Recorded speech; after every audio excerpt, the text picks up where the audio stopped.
Tēnā koutou katoa, nau mai, haere mai, tangere taki wā hui rāpare, rua te kaumawari, haere mai whāwha. It's Thursday, the 28th of April. Welcome everybody to our council meeting today. We have everybody present, including Councillor Peters is coming in via Teams. So there are no apologies. Just a reminder, if there are any items on our agenda that you can first please declare those. I'm going to ask our Chief Executive Rob Fulham to give our karakia this morning. Me no tātou, kia hora te marina, kia whakahapa tōna mo te moana, hei huarahi mā tātou I te rangi nei, aropa atu, aropa mai. Tui tātou ia, tātou katoa, haumi e hui e tāia ki kia whaka. Councillors, we had no applications for listeners to our public forum this morning, but you'll note in item 4 that we had a report on the public forum that was held in our meeting last month, and a report on our actions arising from that. Item 5.1, the minutes of our meeting held on Thursday the 24th of March, and these minutes include the confidential section. Can I have somebody move that they're referring directly to the proceedings of that meeting? Councillor O'Hara is moving, and Councillor Cooper at the top is seconding. Any corrections or amendments required? Can I put that motion? Those in favour, aye. Aye. Against? Carried. Item 5.2, the minutes of our meeting held on Wednesday the 30th of March, also including the confidential items. Can I have somebody move that they're referring correctly? That's Councillor Denny is moving, and Councillor Cooper is seconding. Are there any corrections or amendments required to those minutes? I'll put that motion. Those in favour, aye. Aye. Against? Carried. Item 5.3, the minutes of our extraordinary council meeting held on Thursday the 14th of April. Can I have somebody move that they're referring correctly? Councillor Denny is moving and Councillor Cooper is seconding. Those in any corrections or amendments required? I'll put that motion. Those in favour, aye. Aye. Against? Carried. Item 6.1, page 22 of our agenda, the Whangarei District Airport draft letter of support. Thanks, Denise. Councillors, we have a recommendation that Council approves the draft letter of support for Whangarei District Airport and authorises the Chief Executive to make minor amendments to the letter of support in order to satisfy audit requirements. Councillor Holmes is moving that recommendation and Councillor Connaughton is seconding. Councillor Holmes. He wishes this just satisfied the requirements of the audit, so it's pretty just ordinary procedure, so fully support the signed letter. Thank you, Councillor Holmes. This was last time, but it's not mine. Any other discussion on the debate? I will put that motion. Those in favour, aye. Aye. Against? Carried. Next, Elise.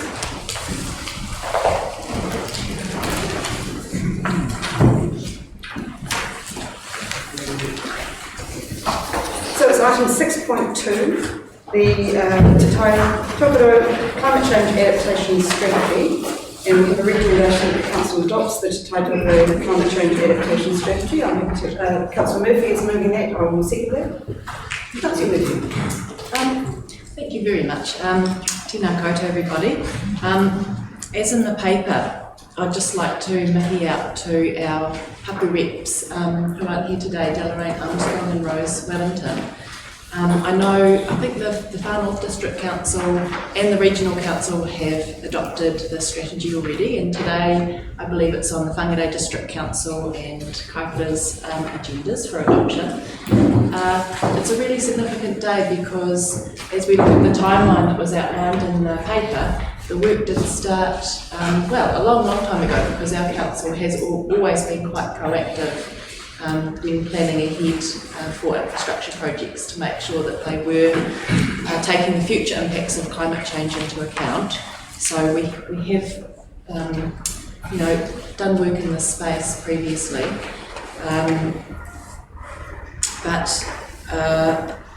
in 2018, work really started to move. would also really like to commend Bernadette and Sarah for a really well-written and thorough paper, which covers that timeline, our role in this work, an overview of the strategy, the objectives, principles and implementation.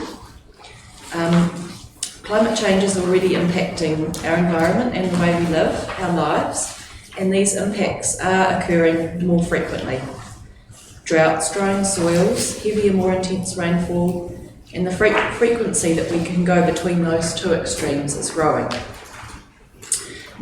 We need to implement this plan or the strategy to work in a more integrated way across our council and Northland to manage and reduce the risk that these changes will have on our natural resources and our infrastructure and our communities. It was interesting this morning, just on the radio, there was the Chief of the Insurance Council, Tim Grafton, you might have heard him, just talking about the fact that the time is now and everyone will have to play a role. Insurance companies, homeowners, local councils and central government, we will all have a role to play. And he talked about how councils must be the enabler of adaptation. And so we've got such an important role to play there.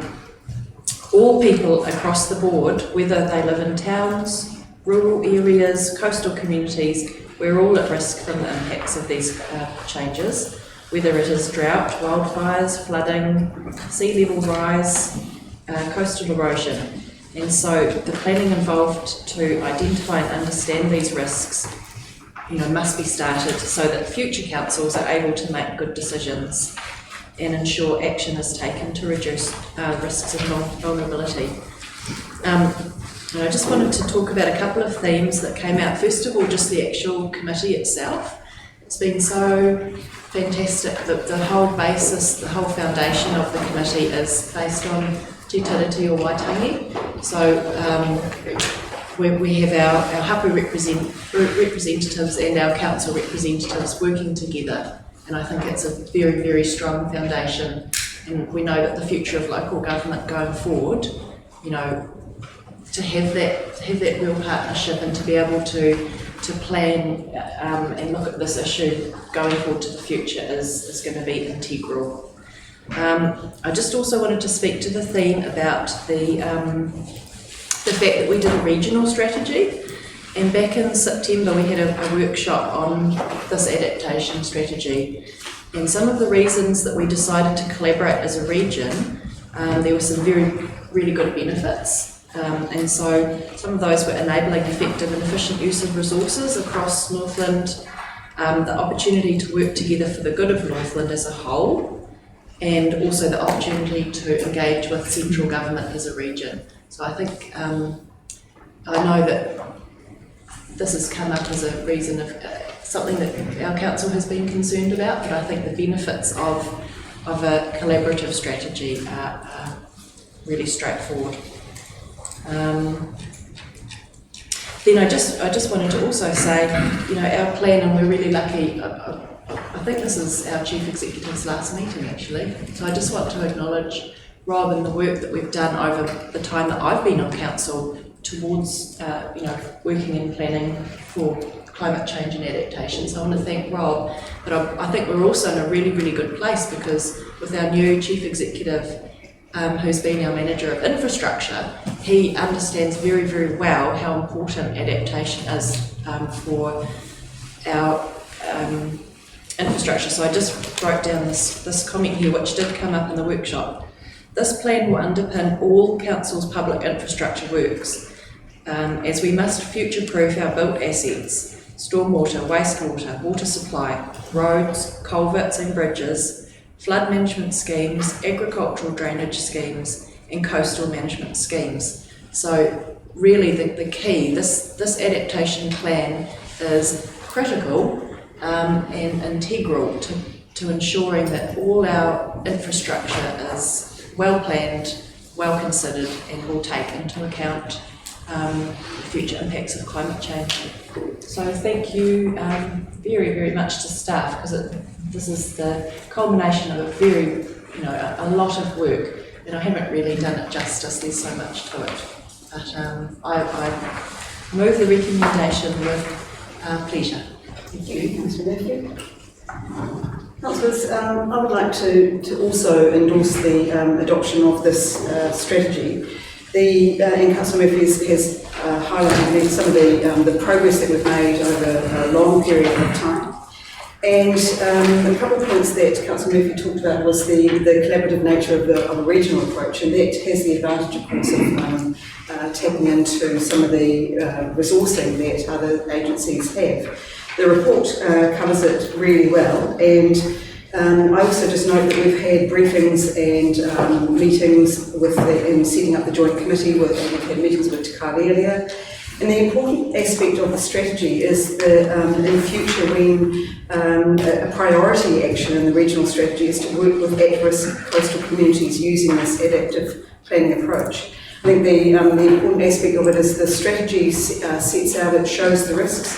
One of the other points that I really appreciated in the work that's been done, when you look at the risk profiles through the spreadsheets in the document and how they all interact together, but you've got all the various categories that have been looked at and how they interact. So you've got climate effect, the natural environment, council infrastructure, private land and buildings, social well-being, Māori cultural values, business and economy, and governance. And all of those aspects under each of the various risks have been evaluated and looked at the interaction between all of those factors and how you can begin to mitigate those and how the strategy works toward that. So that's the important aspect. Once we've adopted the strategy, then there's a tremendous amount of work and the actions that come into it. I note that most of the actions are already funded in our existing programs. There are some that may require additional funding and resourcing, and those will come through our long-term planning processes, our infrastructure strategies. All of those things will be taken into account. This is a very hot topic, obviously. We just a couple of days ago we received a letter from the Ministry for the Environment looking for our feedback into the National Adaptation Plan. So that's a really critical piece of work as well. And we of course have our draft action plan, which has the full action suite of what we will be doing as a council and how it integrates into the overall strategy. So it makes sense to me to adopt the strategy as a region-wide strategy, and all the other the councils, I think this is the last day for the other councils to join in. Adopting the strategy, it's very clear in the report that it doesn't commit council to specific expenditure amounts. It is all about looking at the impact in the future. But the work has been done, the foundations have been laid by an incredible team, and thank you, Councillor Murphy, for acknowledging the team who have worked so hard on coordinating it from a region-wide approach. So adopting it today is a really important step, and again, just making a note that the community adaptation plans, we've got the hand in glove aspect of this with the civil defence emergency management teams and the work that they are doing with community action plans in the coastal communities at risk. And the work that it does, it just absolutely dovetails around that risk mitigation and management. So it's a very important document, and I commend the team for the work that they've done today. Councillor Coppell. Yeah, Madam Chair, I've got a couple of questions if you don't mind. On page, now the electronic version is page 69, but to those others who it's in page 66. One of the things which it states in 9 here, Māori Adaptation Impact Assessment, I'm guessing the wording should actually be here multicultural understanding, not bicultural understanding, as we have a multicultural society. Is that correct? Your question is around a priority action, which is specifically around Māori Adaptation Impact Assessment, so I think it's appropriate for it to have the bicultural understanding in that particular priority action. But Madam Chair, we have a multicultural society, and while this says improve bicultural, we actually have multicultural in Northland. So I'm just Where does bicultural come into it when we have multicultural? I don't disagree with your reflection that we are a multicultural community. However, this priority action is specifically for Māori adaptation. Bernadette may, or Sarah may wish to add to that. Sure. Kia ora koutou. Yes, as part of our dynamic adaptive planning pathways work that we will do with our respective communities, there will be that work to understand all of the community's aspirations and needs and the outcomes that that particular community agrees to as part of our adaptation planning. But in terms of specific reference to tangata whenua, that is a te tiriti-based reference, and we have legislative responsibilities to that. The National Climate Change Risk Assessment identifies our requirements to be understanding impacts to Māori. Our National Adaptation Plan is expected to have very similar content in it. So we are following our legislative responsibilities. Thank you for the answer then. My next question is relating to page 63, which talks about priority actions 43, 44, 46. For those who have got the paper version, it's page 60. Some of the things that are stated in there, Your Worship, refer to establish appropriate portfolio, and then in the description, establish appropriate teams to deliver organisation-wide climate. And then under 44, under staff resources, it says, ensure sufficient staff resources are allocated. Does this mean that we're employing more staff? Thank you, Sarah. Through the Chair, within the existing long-term plan budget, we put in for a new resource which was going to look at climate change adaptation. So we're not proposing any further new resources, and they begin on next week. So that was the only resourcing that has been added to this, and that was part of the action plan in the original scoping of the climate change budget.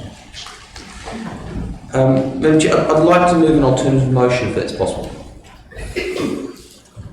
Your amendment is? And my amendment is, 2 seconds, I'm going to bring it up on here. My amendment is that Council supports in principle the Te Tai Tokoroa Climate Change Adaptation Strategy.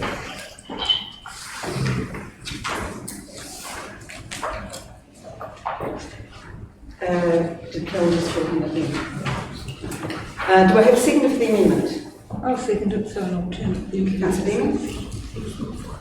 Councillor Popolo. Yeah, Madam Chair, the reason why I'm offering an alternative here is I'm quite concerned with the word adopt. In the law dictionary, to adopt a contract is to accept it as binding. And I'm concerned with the amount of onus this is putting back on our ratepayers. Because while we all accept that the climate is changing, while we all accept that there is a lot of things happening around the world and we've all got a part to play in that, at this present moment we are committing our ratepayers to funding which we still haven't gone out to consultation within our annual plan and the next long-term plan. So I'm quite conscious that we need to support it in principle, to get it off the ground, to support the other councils, to get, that sort of things. But we do need to take very, very careful about our legislative process of actually keeping our public with our decisions. And we need to make sure that, because remember, we are doing what our ratepayers want. One of the big things within the document, and as it goes through, I kept seeing things about employing more staff or trying to making changes in the long-term plan, and as Councillor Murphy's already highlighted, it's about good decisions and basing on the facts for the infrastructure growth. Yet, for this to happen, we need to have finances, and at this present moment, the only finances that we have access to are our ratepayers' funds. And if we are to start to implement just some of the things which the Climate Change Adaptation Strategy refers to, we've got to start looking at where this funding is going to come from. There's a paragraph in the document where it refers to, I'll bring it up just 2 seconds here, make sure I get the exact wording. where it refers to reducing gashouse emissions is not the focus of the strategy. However, the transition to zero carbon society is important to northern communities. That aspect alone, when we start looking at where our gravel for our roads come from, our quarries, which require diesel machinery and also trucks to drive them, how are we going to turn around and create a zero carbon society for those? When we start talking about the bitumen that's used for the roads and to the tar component, how will we try and create a zero carbon society for that? This discussion and this part of it hasn't actually been had within our document.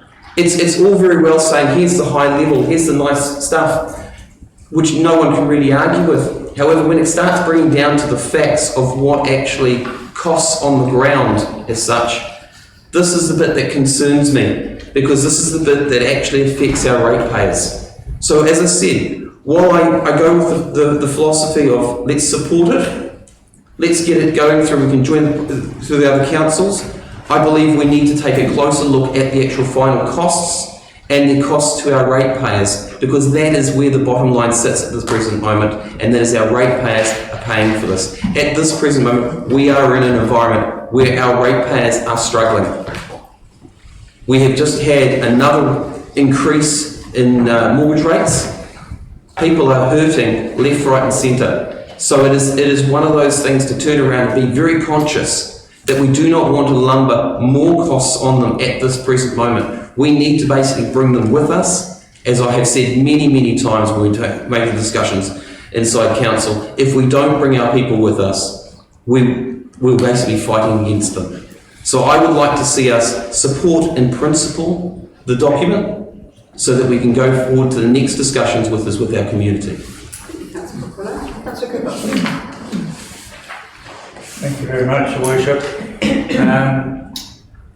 I think very much as a community and as a civilisation even, we are tied to the tracks of climate change, and Councillor Toccarello has acknowledged that. Nobody denies that climate change is coming.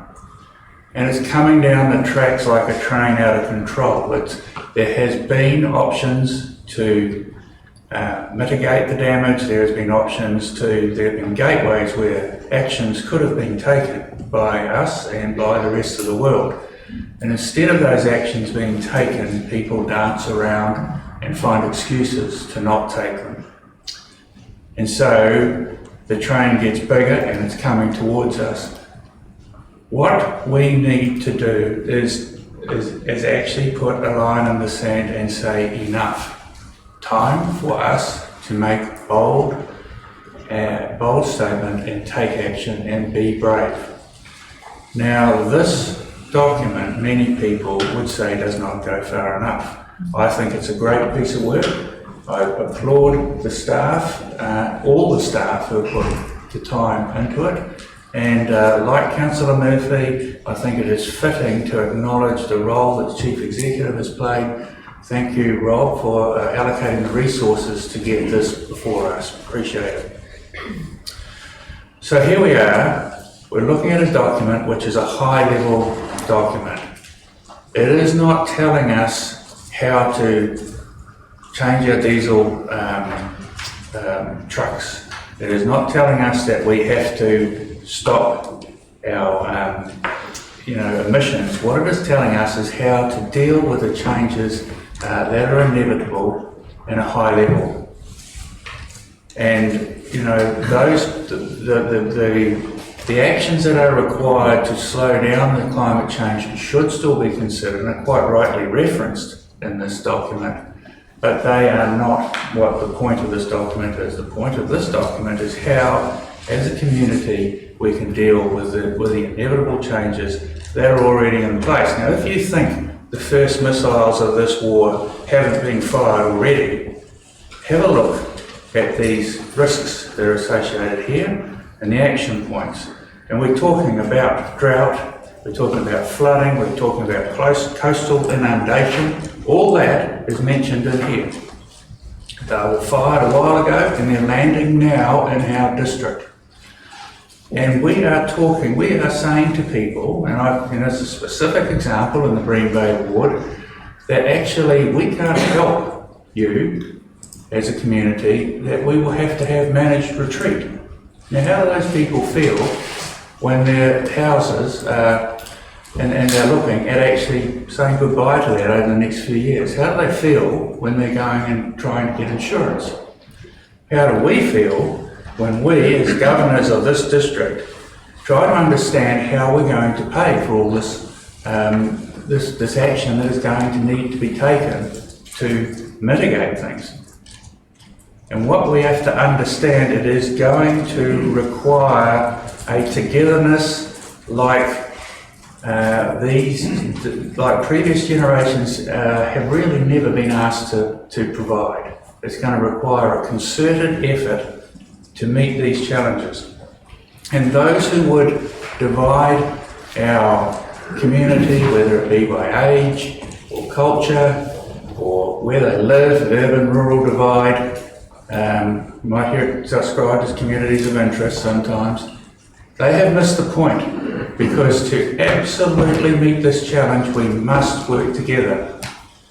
And that not only in our district but in our region, and that's what this document does. It puts us in line with the rest of the northern region, with our endless kilometres of coastline that we all have responsibility for. It puts us in a position to go to our stakeholders in central government in a collective way, in a coordinated way, and say, actually guys, we are onto this. We have a plan and we are united in how we're going to tackle it. We are prioritising our challenges, and therefore we come to you organised and we are clear about what we're asking from you. And this document, this high-level document, puts us in that position to do that. And so I think it would be a disservice to the ratepayers, and Councillor Cockerillo quite rightly mentions the ratepayers as the people that we serve. And while initially some may disagree with some of these things, inevitably this is going to impact all of us.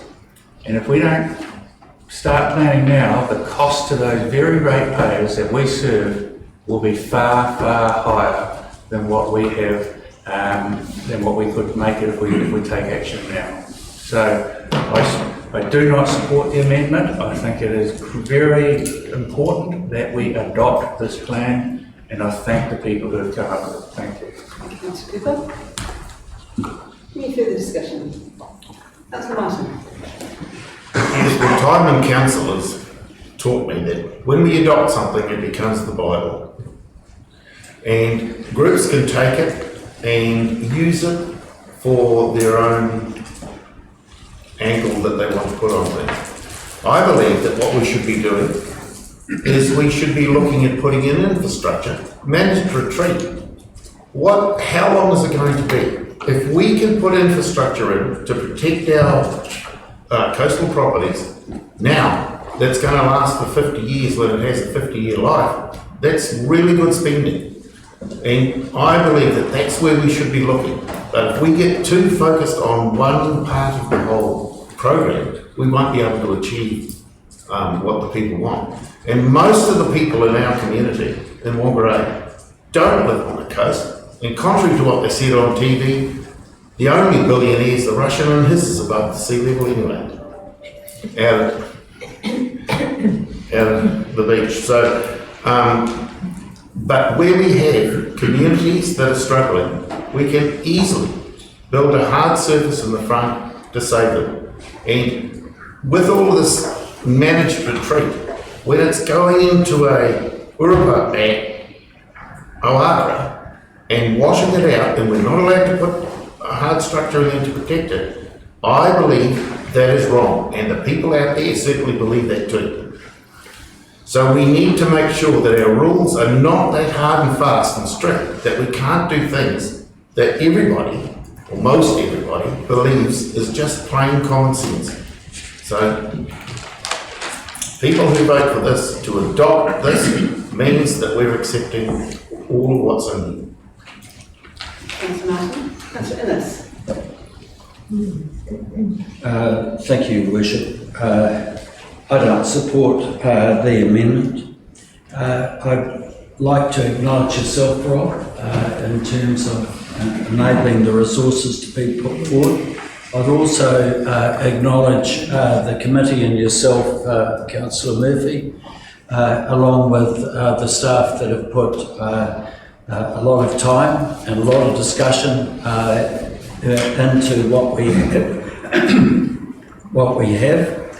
I feel that this is a solid step forward. It's comprehensive. We have the risk of climate change. We are looking after our ratepayers. By not addressing this, Councillor Coccarello, it's like an ostrich with a head in the sand. Point of order. Madam Chair, I never said anything about not supporting it. My motion was that we support it in principle. What was your point, Councillor Coccarello? Councillor Innes was implying that I was actually stating that I wasn't supporting it, the climate change. Not supporting the adoption. Councillor Innes, I'll just draw on that point of order.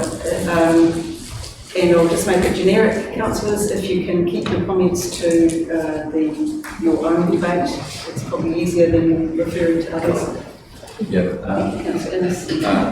Thank you for your guidance, Your Worship. So I see that a partnership approach is required between central and local government. There's the insurance companies, there's individual landowners, and going forward, it's important, of course, we all work together. I know that next year we look to the Climate Change Adaptation Act, and in terms of that, there will be strong guidance given by government in terms of legislation.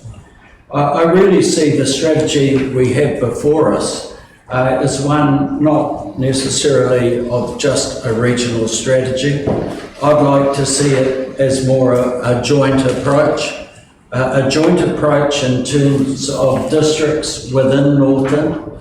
I'm very strong on localism, and I see it's extremely important to look at empowerment at a community level, and I see a joint approach towards this, both in terms of looking at a bicultural aspect, also of co-governance is equally as important. I feel that it's more than sea level rise, it's more than just looking at the coastline. It's one that we're actually looking at more extreme and frequent events. So I feel that what we have in front of us needs adoption. We need to align with the other local governments within Northland. And doing that, I feel that we are starting to really address the needs of our ratepayers. So thank you, Your Worship. I will not be supporting the amendment. Thank you, Councillor Innes. Councillor Connor. I'm going to stand. I don't support the amendment. I fully support the fact that we need to adopt this strategy. This strategy is a plan to meet a goal. Goals are targets that can be movable, but it's a target, as we've said, as the group said, we need to draw a line in the sand where we actually need to get some hard information down into a strategy and move forward. The cost to do nothing is higher. It's more stressful and it's more chaotic. You just have to look at the floods that that happen around the place. You have, whilst not directly, but earthquakes that are sudden. These things happen, and you can see the outline of impact, the stress that everybody is caused on. Climate change is incremental. It's one of those things that people don't like to see things until they actually happen. They need evidence in front of them to prove it. And whilst we've got this in front of us, it provides a bit of a plan for us to actually see some thought process through it. I was really, really grateful the last Matariki Festival when we had here at the council, we had the speaker down in Forum North and talking about Mataranga Maori and the stories, they're much more than just stories. They're actually the scientific, like when he explained it, it was so fantastic to see how that actually all matches up. And it's more than just a story or a myth. We need to work with the people, we do. And it's not always, we can't always deliver what the people want, but we also need to make sure we deliver what the people need. Because as much as I want to be able to have $1 million, I don't need that. I need to have a good base, I need to have a good grounding so I can actually move forward.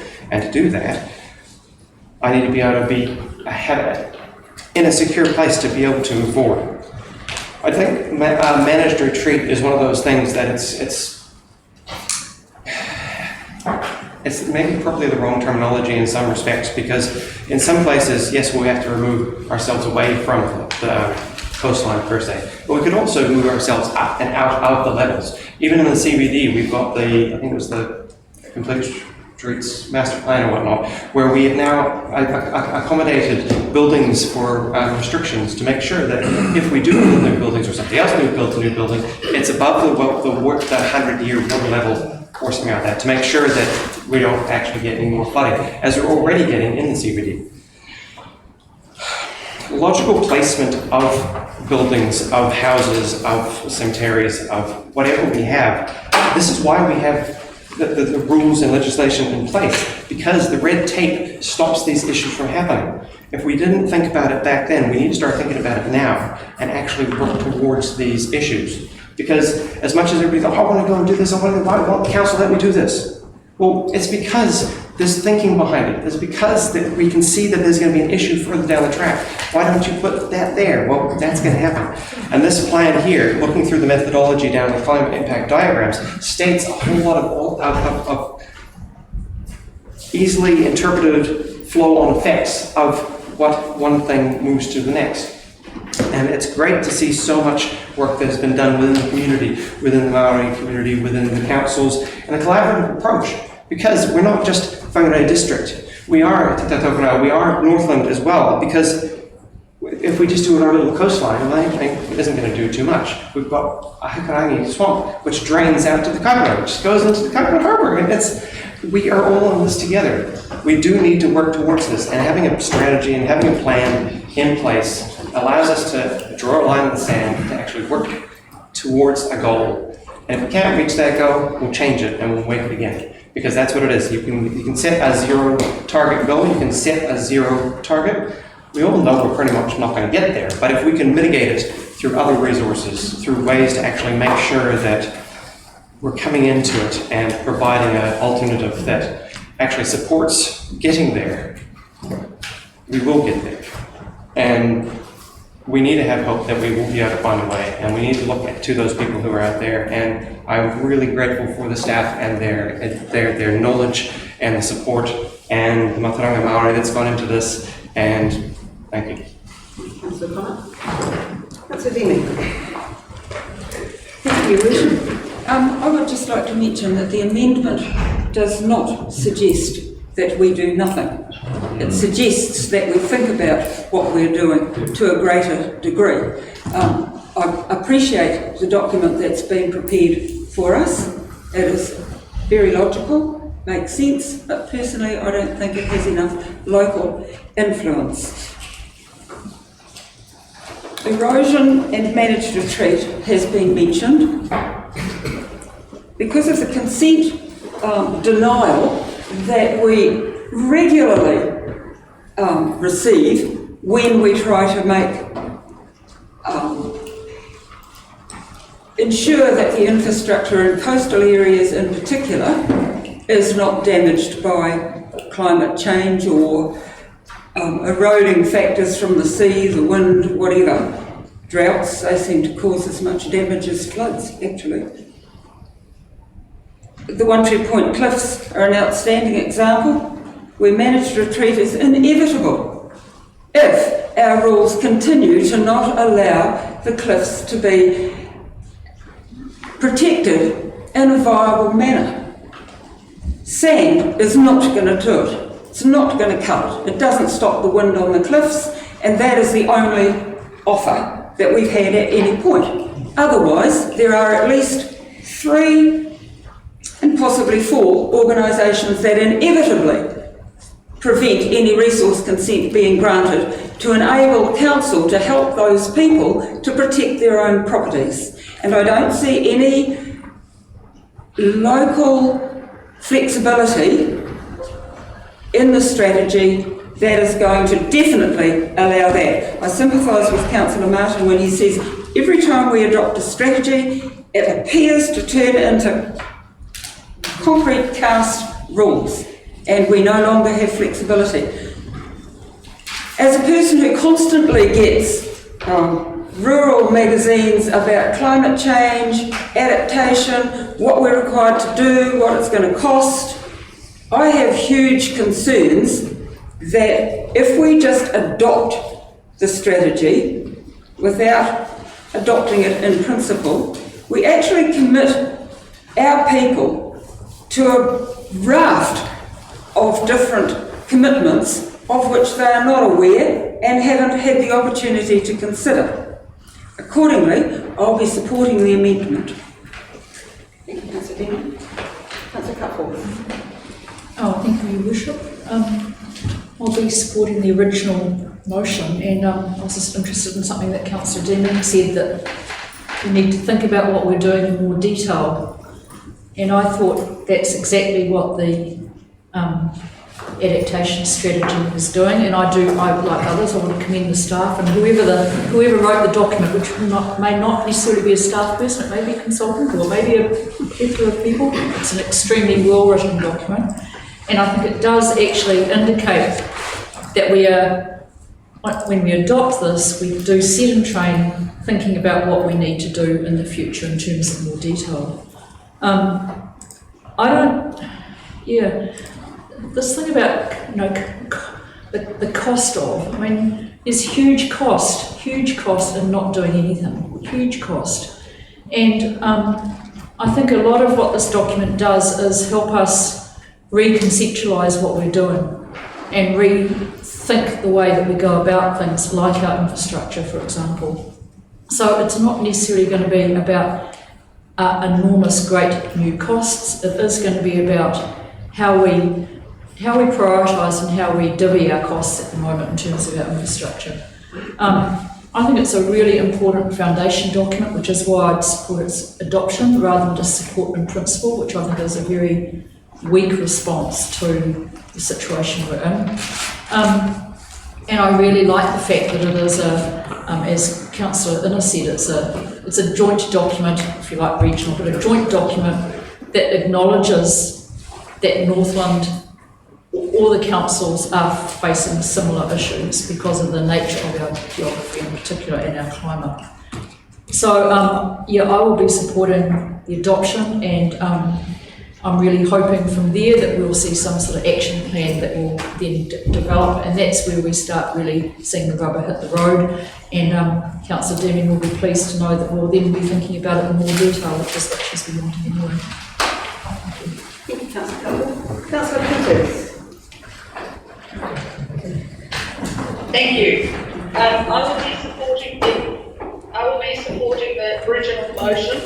I really endorse all the work that's been put into this.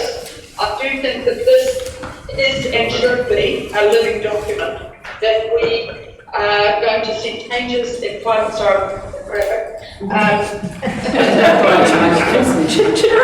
It's too dry here. Yes, you can. Thank you. Yes.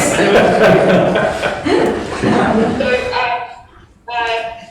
I do think that it's a living document, and that we need to include the areas of mitigation together with adaptation, but I don't think there's a separation between them. So, yes, I do not support the amendment. I do support the original motion. This is the major issue of our time.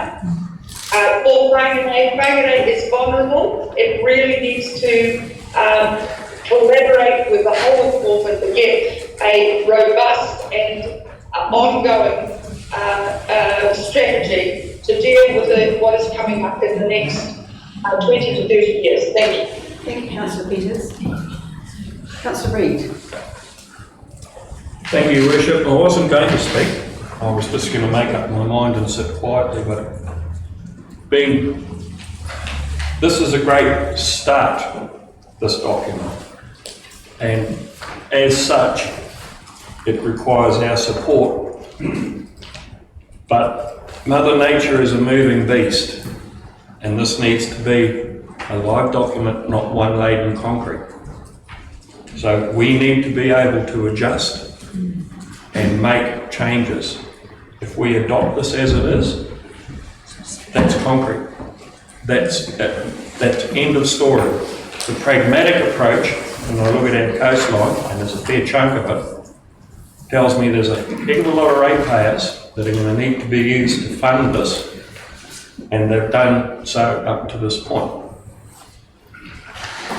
Taking a higher level, which somebody has already spoken of, Whangarei, a dot in New Zealand, a dot in the world. We are doing our best to a point. Probably not as great as we could, but we have the rest of the world thumbing their noses at climate change. Our district could run its ratepayers broke, it could run our industry, our farming and our forestry broke in trying to set this in concrete.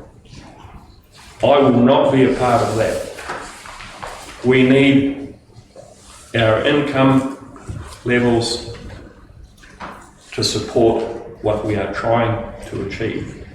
So I just want everyone to sit and think about that. Be careful where you throw the money and how much you throw, because you may not have a district with any money left, and you will still have Mother Nature sending her freight train in your back door. So I'm not really worried about what you're pointing out, Councillor Cooper. I'm making my point here. I was silent while you made yours. I would appreciate the same. So as a result, Your Worship, I will be supporting the amendment today, because we do not need this in concrete right now. Thank you, Councillor Reid. Councillors, I will not be supporting the amendment for a number of reasons. One, we declared a climate emergency, this council declared a climate emergency in 2019. We also have had multiple decisions where we have set in train the development of a strategy. If you're setting in train a strategy, then eventually you will adopt it. That is the intent when we started on this track. I hope that you'll all recall the submissions through the long-term plan, where our community very strongly said that climate change and sustainability were a very important aspect of what they wanted us to do. We put additional funding into the long-term plan, but not to the extent that we were asked for by the community. This has been through this council as a draft strategy. The time for the amendments to the strategy was then. We made some changes. It's quite clear the changes that were made as a result of the feedback that we collectively gave as elected members to the team who have been preparing the strategy. Our council has been working in this sphere for many, many years, and Councillor Martin is probably the best to know all of the work that we've done incorporating climate change into the infrastructure projects that we've built into our budgets over many, many years. So this to me is not set in stone. It's very clear how many, when the reviews are, what they're for, how it will be reviewed, and ongoing. So I'm not as concerned as other councillors may have that once it's there in stone. It is not. Let's say it's in sand, and we can continue rewriting and adapting and looking at the evidence of what we are seeing as climate change processes occur. Councillors, it's not just about one aspect of our district. All of the actions are very clear that many of them are ongoing, many of them are short-term and medium, but most of them are ongoing processes that we will be working through, and that, by its very nature, is a strategy that is evolving and can be modified. and adapt it, because things do change. So I'm not as concerned as others are about setting something in stone. I absolutely believe that we need to adopt it today. Councillor Hobbs. Thank you, Your Worship. And it's been an interesting debate, and I just want to be consistent with what I've been trying to say for a number of months on this subject. We discussed this at Tikata area a few months ago, and we again had an update at the last meeting. I was also nervous at that meeting that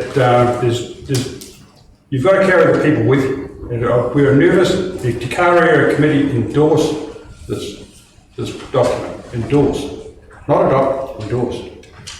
We've had some fantastic work, and I really like the work they've been doing. They've been very consistent.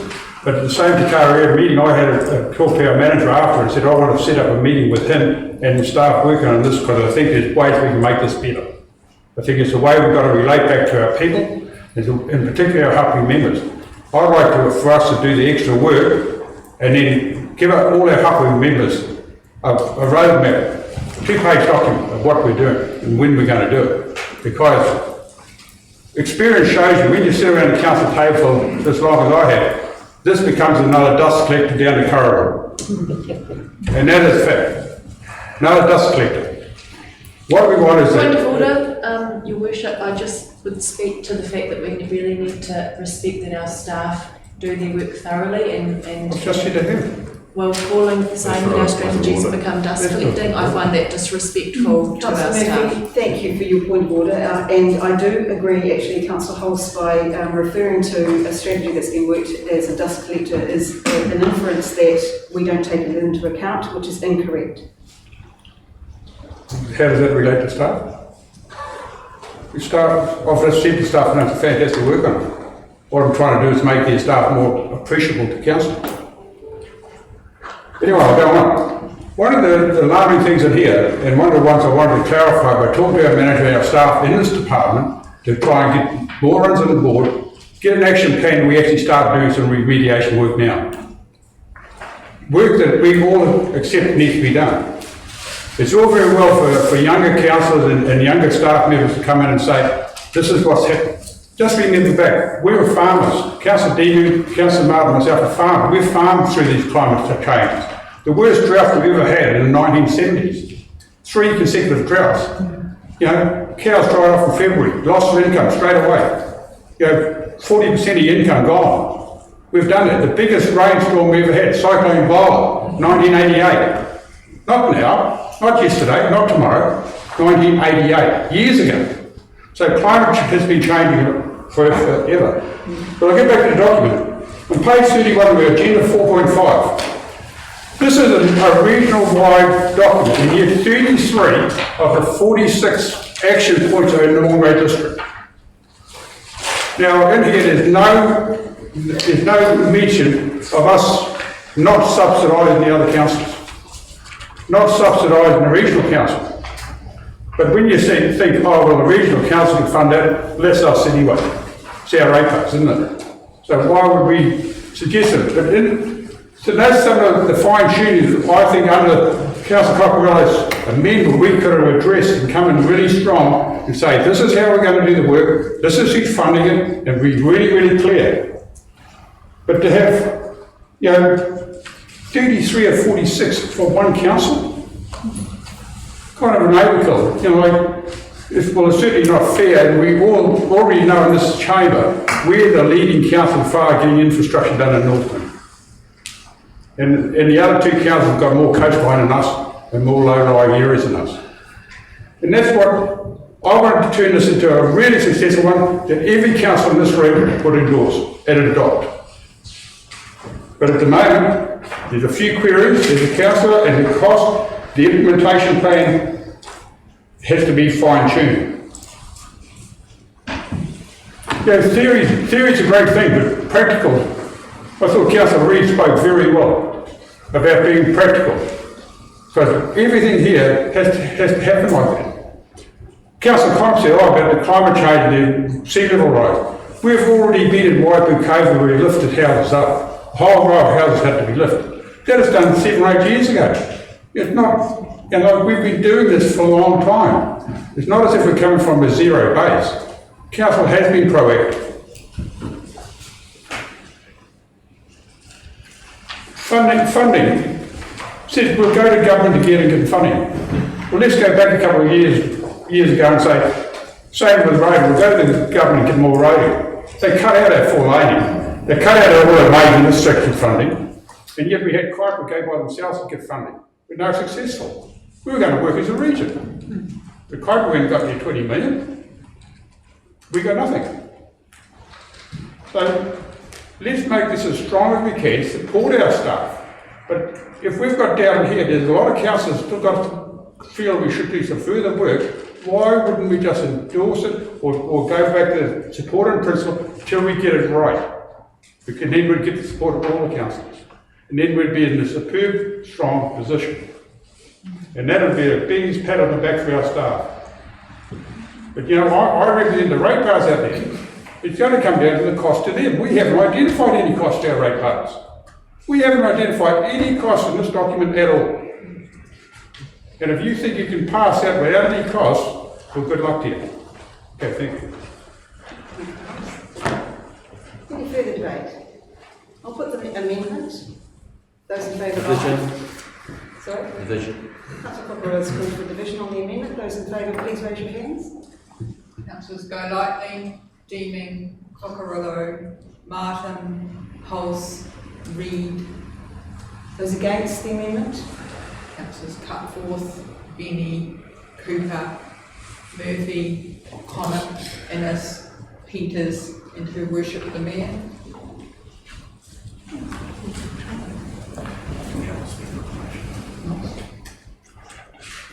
The amendment is lost. I'll put the councillor McKenna, do you want to write a reply?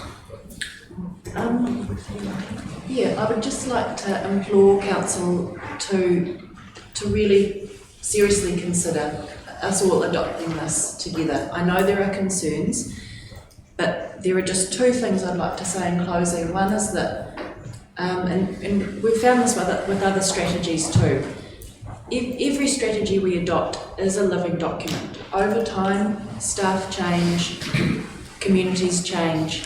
We constantly review and update these documents. By adopting this strategy, it is a starting point, and as it explains in the papers, it will be reviewed, updated, strengthened. The other thing I just want to implore councillors, councillors today have talked about their concern that we're not bringing the communities along with them. This plan, as Councillor Cutforth said, the very purpose of this plan is to ensure that we can do that planning with our communities. As a coastal councillor, I understand Matapodi, Oakura, Pacific Bay, they are all right now seeing the impacts of erosion, stormwater issues. By adopting this plan, we are actually putting in place the ability for us to work with our communities. And as it describes, the next part of the plan is to really go out with that communication, which is so exciting, to launch a website. You know, I just am continually contacted by people in the community who say, what is council doing? What is the plan? And so, you know, to actually be able to go out with the next steps with the communication engagement plan is going to be so vital and so critical. So I really implore councillors to support this. It's the next step forward. It's the right thing to do. And also, you know, our other councils are watching us today. Our regional council, Kaipara, Far North. Let's be integrated. Let's be collaborative. You know, let's work on this together going forward. So, ngā mihi kia koutou. Councillor Murphy, I'll put the motion. Those in favour, aye. Councillor Martin was the loudest to call the division. Those in favour, please raise your hand. Councillors Cutforth, Benny, Cooper, Murphy, Connor, Innes, and who worship the Mayor, and Councillor Peters. Those against? Councillors Golightly, Deeming, Cockerillo, Martin, Hulse, and Reid. It is carried. Thank you, councillors, and congratulations to the team on your work. Thank you. Item 6.3, the living wage, page 122, Councillor Cutforth is moving. Would you like to read the motion? Thank you, Your Worship. Firstly, Council 1 notes the report and 2 resolves to A, undertake further discussions with directly employed contractors as to the cost and benefit of adopting a living wage. Councillor Cutforth. Councillor Cutforth. Your Worship, well, I feel like we all need a deep breath after the last discussion, but no, let's move on. Firstly, again, the key persons, there you are. I was going to just thank Jenny for I think, a really comprehensive report, and I know it's something that's required quite a lot of work in terms of investigation and detail, so I really have appreciated a really comprehensive and fair report, I think, so that's great. And just remind councillors that we had a discussion about this some months ago in December, and looked at asking staff to look at the costs and benefits. And this is really the next step, which is to now go and start really having some more detailed conversations with our directly employed contractors about the living wage principles and the impact, both positive and negative, it could have on them. But I just want to retract slightly, because as Councillor Coccarello said, people are really hurting at the moment. The cost of living has gone up, if you believe No Lies, Lies and Damn Statistics, 6.9% in the last year, but wages have only gone up 2.4%.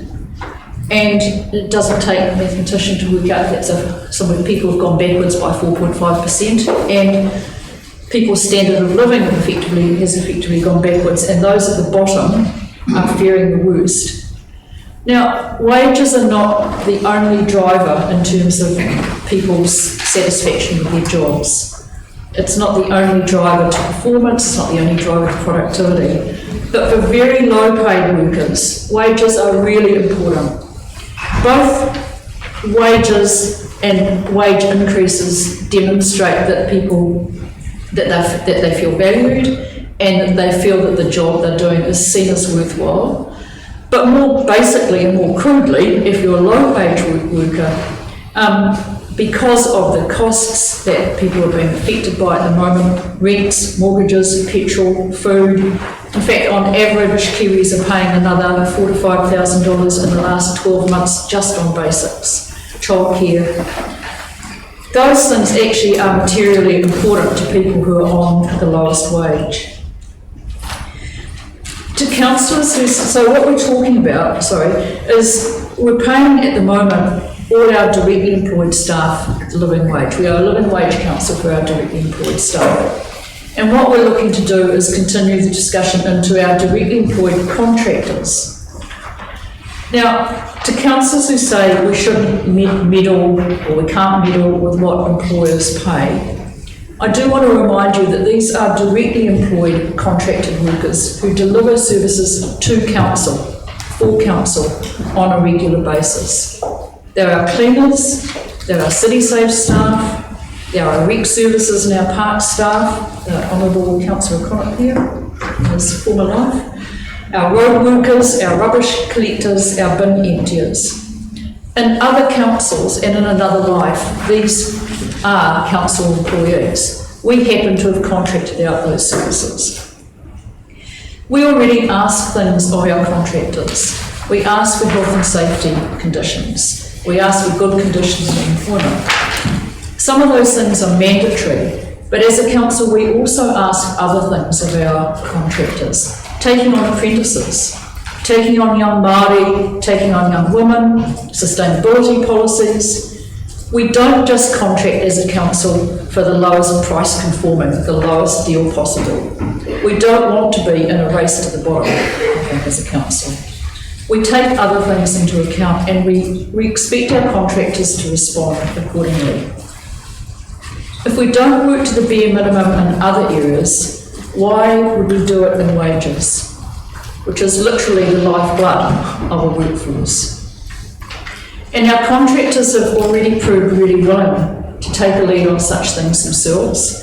I recall one contractor, without breaking confidence, because it was probably in confidence, one contractor coming to us when we were tendering, offering to employ staff on the living wage. But because we didn't have a position on it, we didn't feel able to move on that. But we need to be able to respond to contractors' own desire to pay their staff better than our current contracts allow. At the moment, employers are finding it really difficult to recruit and retain staff. And being known as a living wage employer will give our contractors, I think, some very positive employer status in a tight labour market. But the point, so that's sort of the if you like, the basis of why living wage. But really the point of this is to take it the next step and to start talking to our contractors about what this would mean and what's their response to it. And I really appreciate your support for us to go that next step. Thank you. Councillor Murphy. Thank you.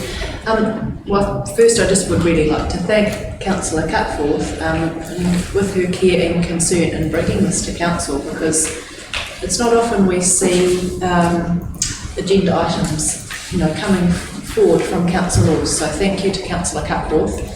I definitely support the next step, which would be to have those ongoing conversations. And I think the most important point, which really rings true to me, is just when we talk about, the amount that you are paid for the work that you do really reflects on how much you feel valued. It's not just, as Councillor Cutforth said, it's not just about the dollar that you take home. It's actually about how you feel that the community or your employer recognises your work. And when you look at, the list of our directly employed contractors, the one that really sticks out, security, but waste. When I see those guys out there, doing our rubbish and recycling, I think, man, you could not pay them enough for the hard work that they do. It's actually quite staggering. So I definitely support the staff going away and just looking at, what could be done. I think, I support it 100%. Thank you. Councillor Murphy. Councillor Peters. You're on mute, Councillor Peters. The classic COVID support. I strongly support this motion. I believe that we need to set an example of care, human beings, and that those with the least pay really need to be able to live well. And by raising this salary, I'm sorry, I've got to push back, which is difficult. By raising the salary to a living wage, we actually advantage the whole of our society in satisfaction and involvement. Thank you. Thank you, Councillor Peters. Councillor Benny. So while I agree in principle with the principle of the living wage, I just think it's quite hypocritical of us to sit here and think that we can tell employers how much to pay their staff. The New Zealand government had the opportunity to lift the minimum wage to a living wage and chose not to. And we come along and say, well, we know better. We are going to increase the wages so that we can feel good about it. Now, we talk about people struggling out there. Employers are struggling because of the last couple of years. And to impose this on them, for our contractors, there's only one person that pays for at the end of the day, and that is the ratepayer, whose rates will inevitably go up because we want to feel good about the living wage. Anybody that's owned a business, that's run your own business, wages are a big part of it. To retain staff, you must, wages is only a part of it. And I agree, it would be lovely to tell these employers that they must increase their wage to a living wage so that we can feel good about it, but I just cannot take the step that I don't think it is our place to do this, so I can't support this. Councillor Benny. Councillors, I will be supporting the motion.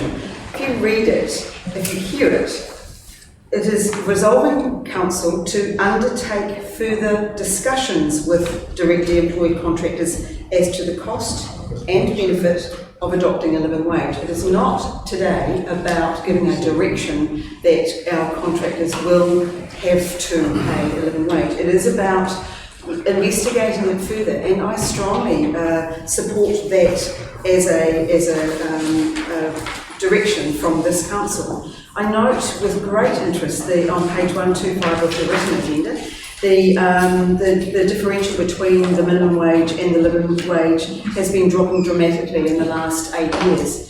And there may well come a time when they are identical, and let's hope that that's not too far away. The difference is actually really minimal. Currently, it's only 11%. So I think it is important for a working party to be looking at some of the factors that I would encourage them to be looking at. What proportion of our overall expenditure with OPEX and CAPEX would be impacted by this potential change? Because I think that's the analysis that the further analysis that's required. And I think the recommendation would be that if this passes today, that we would ensure the most appropriate next step is that a working party is set up to determine how best to support the progress on this. So it's not today about saying this council will be a living wage council. It is about setting in train further discussions. And it is important for us to understand what the implications will be for our ratepayers. I agree. However, there may also well be some benefit to our ratepayers because of that, the sense of pride in the work that these people may be doing, and the commensurate compensation for their precious time by paying a living wage. And as I say, it's not far from the minimum wage, which imagine trying to live on that. So I definitely support this, the motion today. Councillor Innes, then Councillor Cockburn. Thank you, Your Worship. I feel that there's real benefit from having further discussion, and I really go to the report that's provided by yourself, Jenny, and I look at page 123 and the benefits to employers. I'm actually on the exemptions and objections committee. And I've seen there that really the benefits that there are, we talk about decreased employee turnover and absenteeism, increased retention and productivity, and also savings on rehiring and retraining staff. And I know in terms of looking at those staff that were involved, for example, with dealing with animals, particularly dogs, it's really important that they have a more, I suppose, supportive environment, so that on the basis of that, they're able to take more pride in the work that they're doing, but also it retains them. They're not looked towards in terms of other positions elsewhere. So I think that this is just a discussion, and as you mentioned, Your Worship, in terms of maybe a working party set up as the next step, but I think that there's benefits on both sides, and there's definitely benefits to the council if employers can see some of these aspects that you've outlined, Jenny. So I'll be supporting the motion. Thank you. Thank you, Madam Chair. I actually have a question, and the question is relating to the word discussions. And I'm asking the question is, when discussions are had with our contractors, our direct employed contractors, will there be any mention of penalisation towards them for not adhering to the living wage?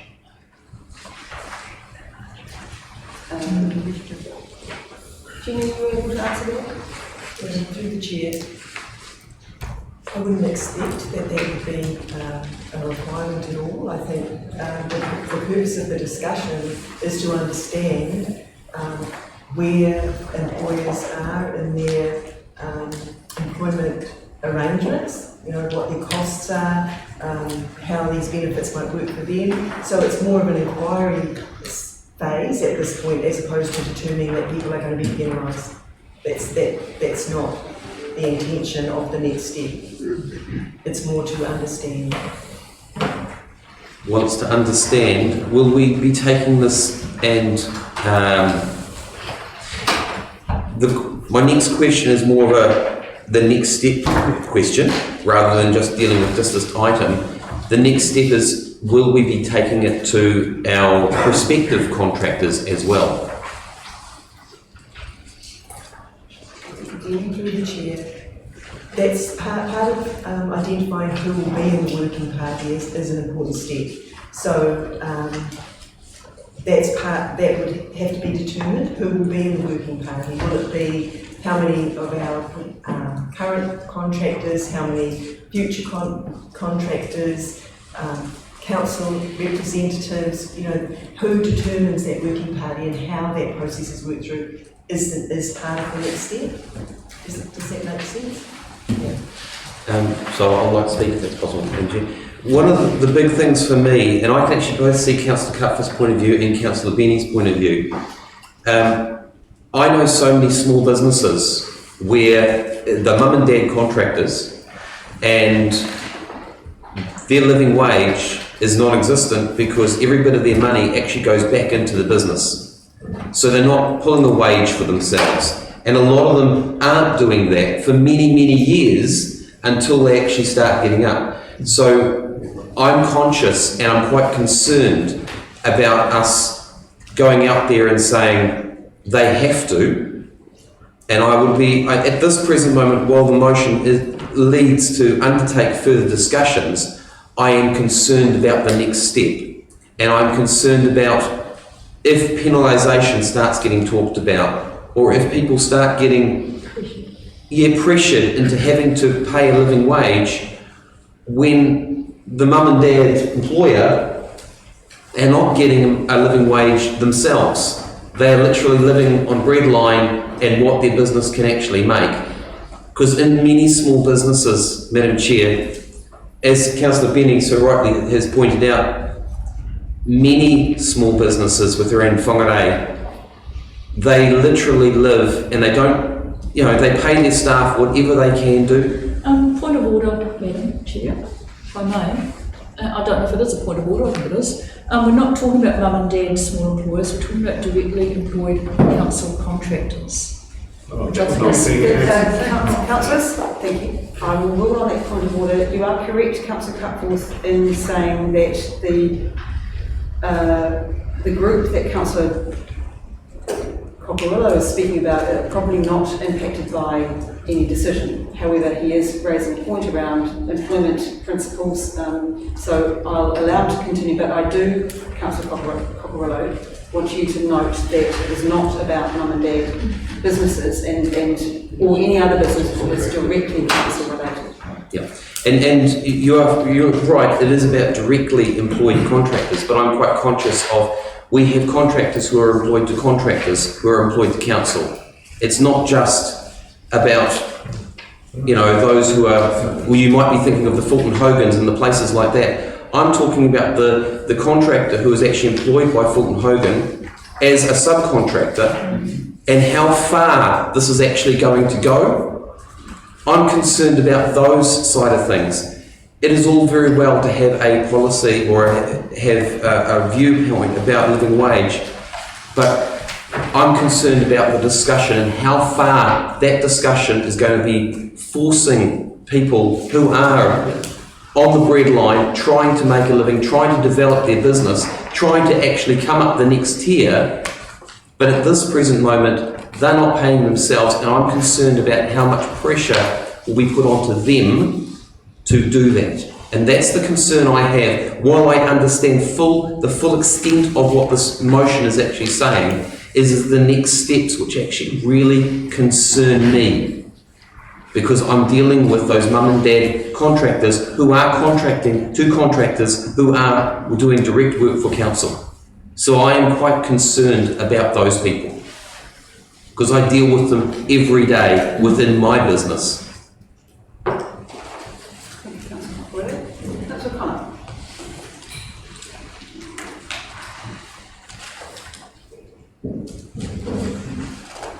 The agenda item stems from our society. It stems from how we've got to where we are. It stems from pre-COVID, pretty much everything. It's life and sustainability, and how much we can drop costs down, reduce how much we have to pay others, and basically make as much for ourselves as we possibly can, whilst not necessarily paying the same to the other people that are in, well, the employ of who we are.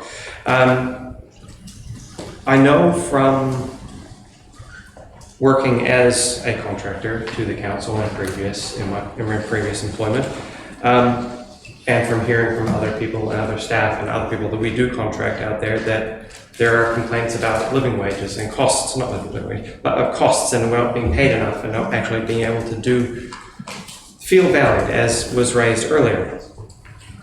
Now, in the agenda item, and I'm grateful that there's these points in here as well, it does highlight the fact that there is decreased employee turnover and absenteeism, and less requiring staff and retraining. The benefits to workers, the improved health and improved morale at work. The enthusiasm of somebody, you cannot. Our volunteers, when we have our cleanups, we don't pay anybody anything, and the enthusiasm we get out of those people is immense, because they feel a sense of satisfaction of coming along and supporting. Why do we need to have volunteers? Because we don't want to pay the wages for the immense amount of effort that needs to be done. There is too much out there to be able to deal with. So we need the volunteers to go and do it. Would I like to be paid for it? Sure, but I don't. I don't need to. When I came into council, I'm not sure of the specifics now, I'm being paid less now than I was when I was in the contractor position. I'm still happy. I'm still able to do this. I don't have an exorbitant lifestyle. However, this living wage makes sure we provide a basic living of the, I'll read out what it actually says, what a living wage is. Sorry, find that. The hourly wage a worker needs to pay for the necessities of life and participate as an active citizen in the community. It reflects the basic expenses of workers and their families, such as food, transportation, housing, and childcare, and is calculated independently in New Zealand Family Centre. It's a basic to actually, and we're complaining that people aren't participating and voting and coming out actually participating in our society. The enthusiasm that you get out of somebody who's stable and actually, oh, I can go to work, I'm happy, I'm comfortable, I can do the job, I feel supported.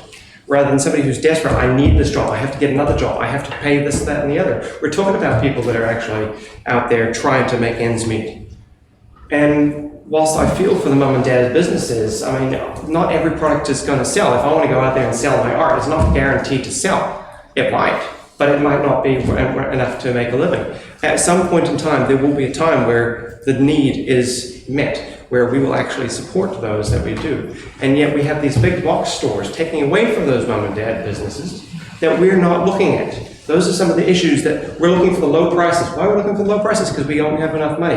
Why don't we have enough money? Because we're not paying a living wage to actually participate inside, where we can actually go to those small businesses and pay the higher prices, because they do need those actual costs to run their business, to support their family. So they can actually, the amount of love you get from actually going to these small businesses as well, they're so grateful when you actually purchase something from them. And it might be a chocolate covered raisins at twice the price you'd go to one of the big box stores or one of the large duopoly of supermarkets and whatnot. But it's one of those things that it's the conversation, it's the intangibleness that is there that actually supports it.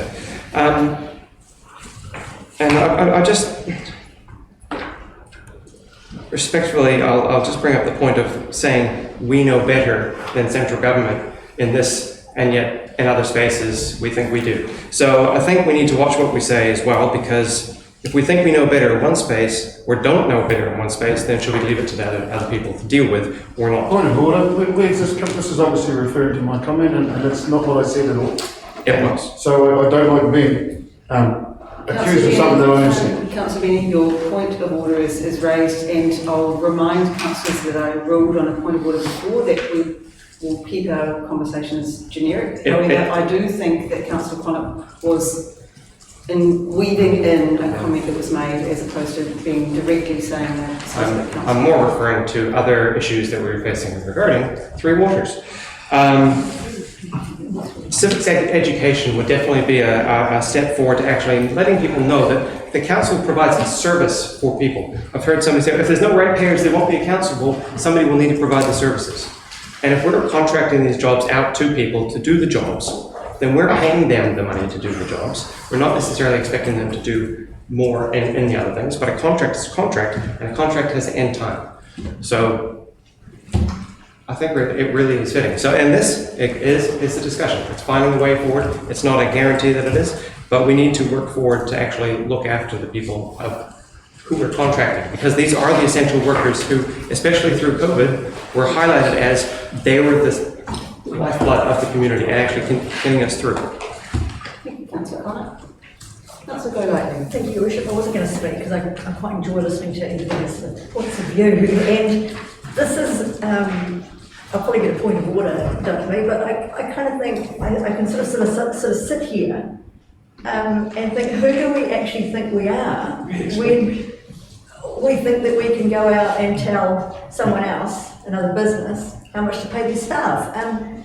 I'm with Councillor Benny. I think it's definitely a central government issue, and I sort of note here that, you know, the government has made significant headway in increasing the minimum wage. This is for them to put their, you know, to put that in place. I just sort of think, I just sort of don't understand how we can sit here and you know, it's just sort of quite baffling, and also too, it's sort of like, you know, the sort of recommendation is to sort of undertake further discussions. So I sort of understand that point, and I mean, that's, you know, that's fine. But then I just sort of don't understand, where does that go? So I won't be supporting this because I sort of don't believe that this is our role. So, Councillor thank you, Your Worship. Councillor Cooper. Thank you, Your Worship. As someone who's employed people for 30 years, I'm also on the governance of a CCO and of a rural veterinary practice business with a large wage account. Councillor Martin, that was inappropriate comment. Carry on, Councillor Cooper. I think Councillor Martin should be congratulated for their weight anyway. Councillor Cooper, that was an inappropriate response. Carry on. Very good, anyway. Look, having been those things which we won't mention again, the talk of a minimum wage is very difficult, and I will not be supporting the motion. And the reason is because you are telling people how to run their businesses. You not only do you lift the wage of those who may not be on the minimum wage, and I can tell you there's not an employer out there that I know who does not try to pay the employees as much as they can. But you also then increase, and it's mentioned here in the papers, those who are above the living wage but have a buffer want to maintain that buffer. They feel that they are in a hierarchy, and so then you result in a lift right across the whole organisation.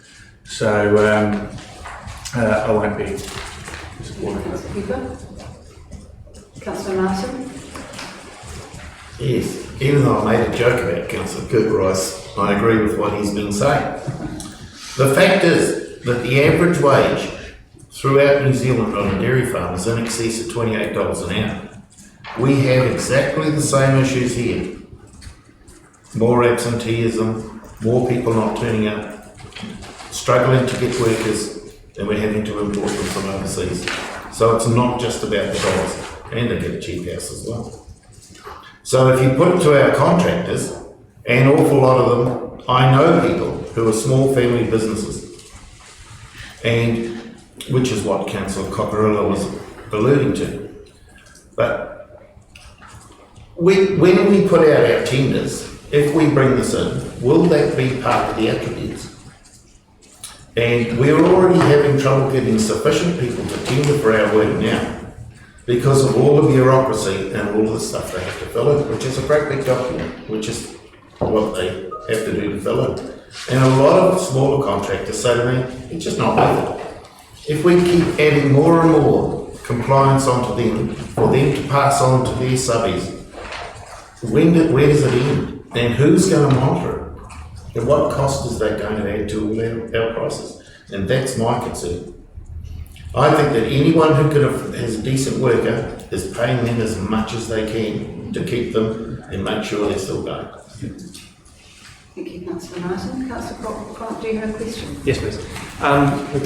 If central government went ahead and made minimum wage the living wage, how would we then deal with the change in that in our contracts or whatnot? Because this is preemptive. This is kind of looking for it. As we can see in the thing, it's reducing. But how would we address that if it? Obviously, we'd have to do it, and we'd be told to do it. So. Thank you, Councillor Connor. Jenny, are you able to respond to that? So if the government did lift the minimum wage to a living wage, what impact would that have on our contracts? Through the chair, our expectation would be that they would pay that rate. Is that the response to your question, or are you wanting to know what sort of proportion?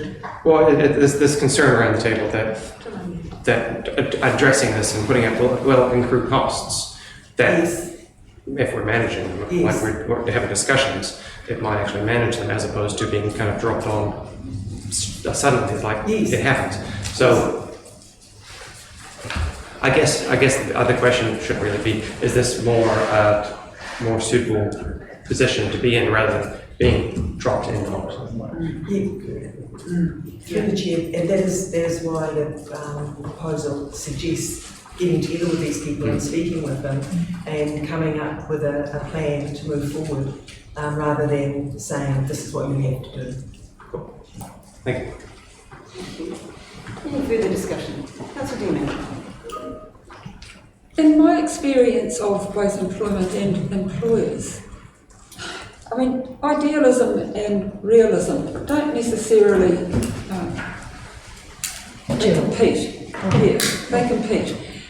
Recently, we've had plenty of evidence of companies struggling to pay their employees and their employees agreeing to take 4-day weeks so that all of them can remain employed.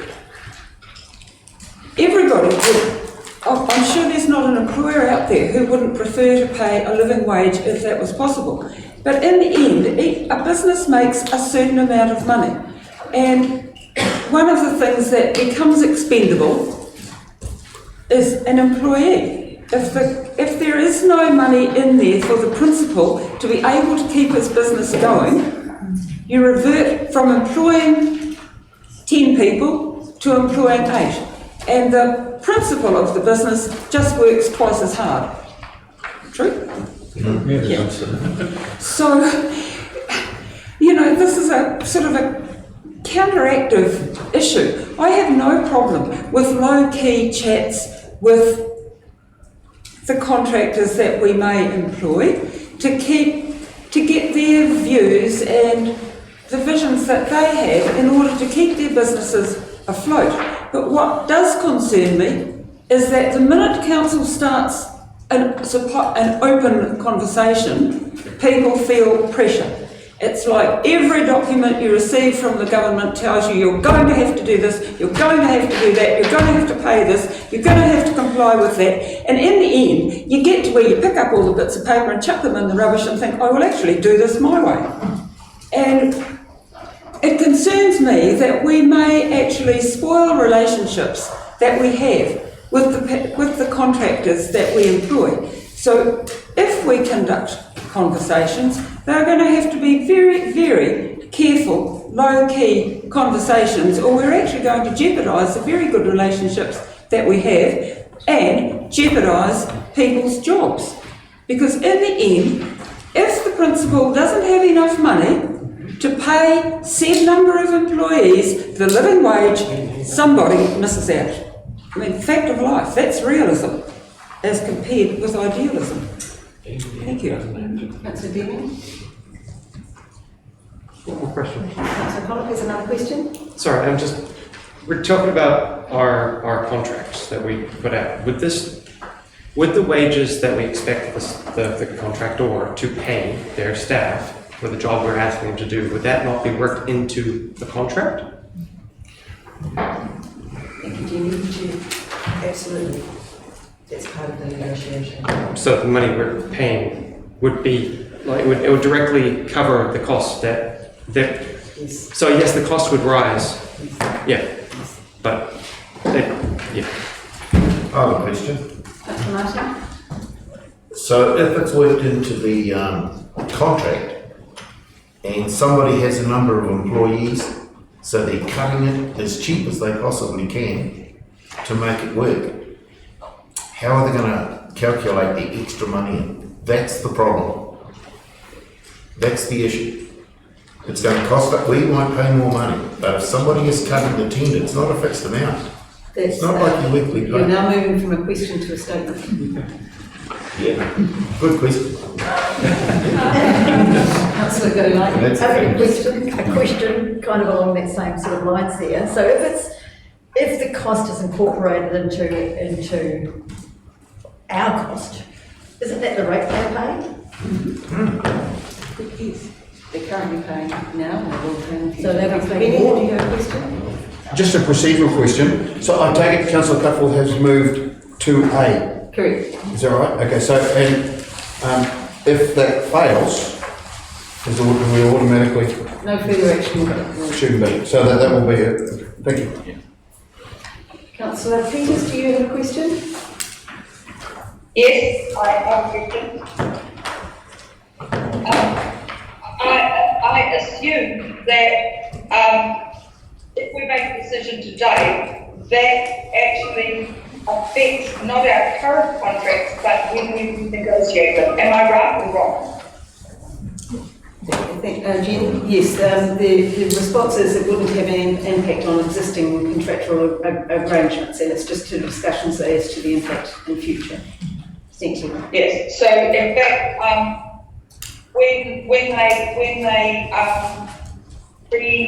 when they reapply, or when they bid for the new contracts, then we have that opportunity to see whether or not they are paying the living wage. That's my assumption. I suppose that's true, is it? Thank you, Councillor Peters. Yes, Jenny is nodding in assent to that. Councillor Dealing? So I have a question which that's along exactly the lines that I was discussing, is that if we undertake these conversations, when we're also undertaking discussion about the contractor immediately feels pressured. I mean, they have to. I would have assumed that the conversations would be undertaken, well, now, starting to talk with the contractors. Are you planning on whatever, and what does that mean to you? Rather than as part of the contract discussion. That concerns me. Jenny, thank you. Chair. Note the other councils that are currently accredited as living wage employers, that these are the steps that they have taken to get to that point.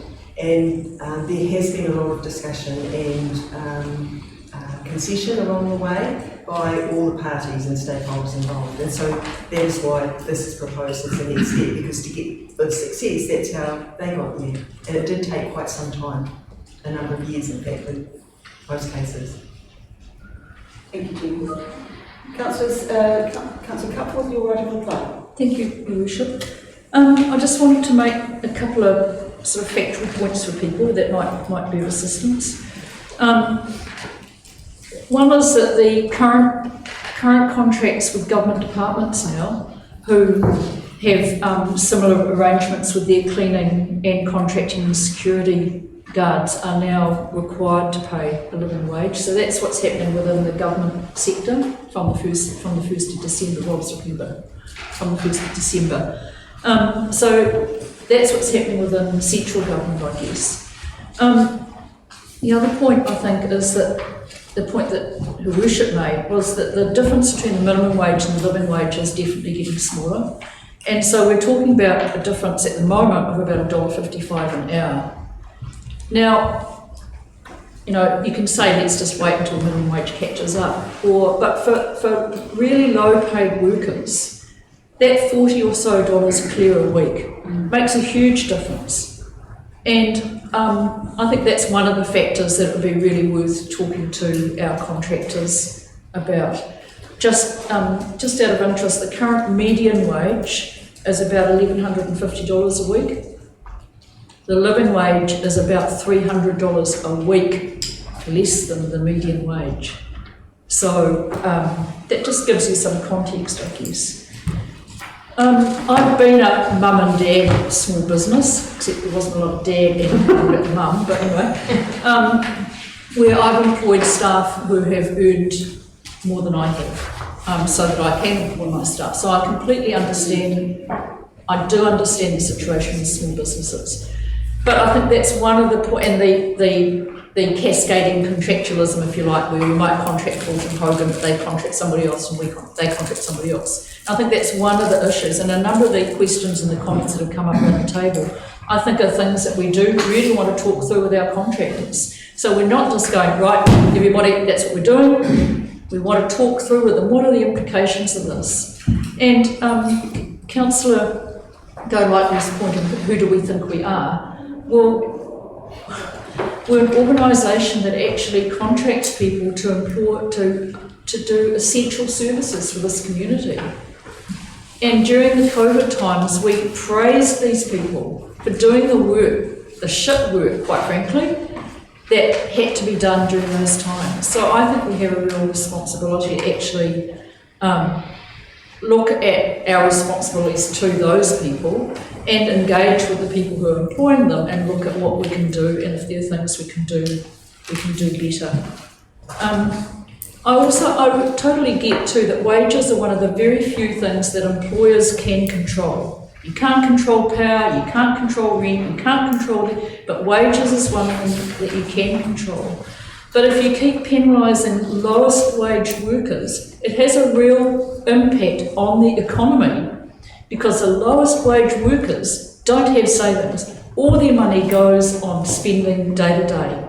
They're the ones that keep things circulating. They're the ones that keep buying and purchasing things, while other people who've got more money can salt it away, if you like. So they're the ones that keep the economy moving, and in a lot of ways, lowest paid workers are really big impetus on economic growth and economic development and economic movement in this town. So I think you've got to look at it in that perspective as well. But mainly, I really just urge people that we do go the next step. We set up a group of the contractors with some of our staff, possibly with some councillor involvement, and look at what this would mean, what the implications would be. And I really encourage councillors to just go that next step.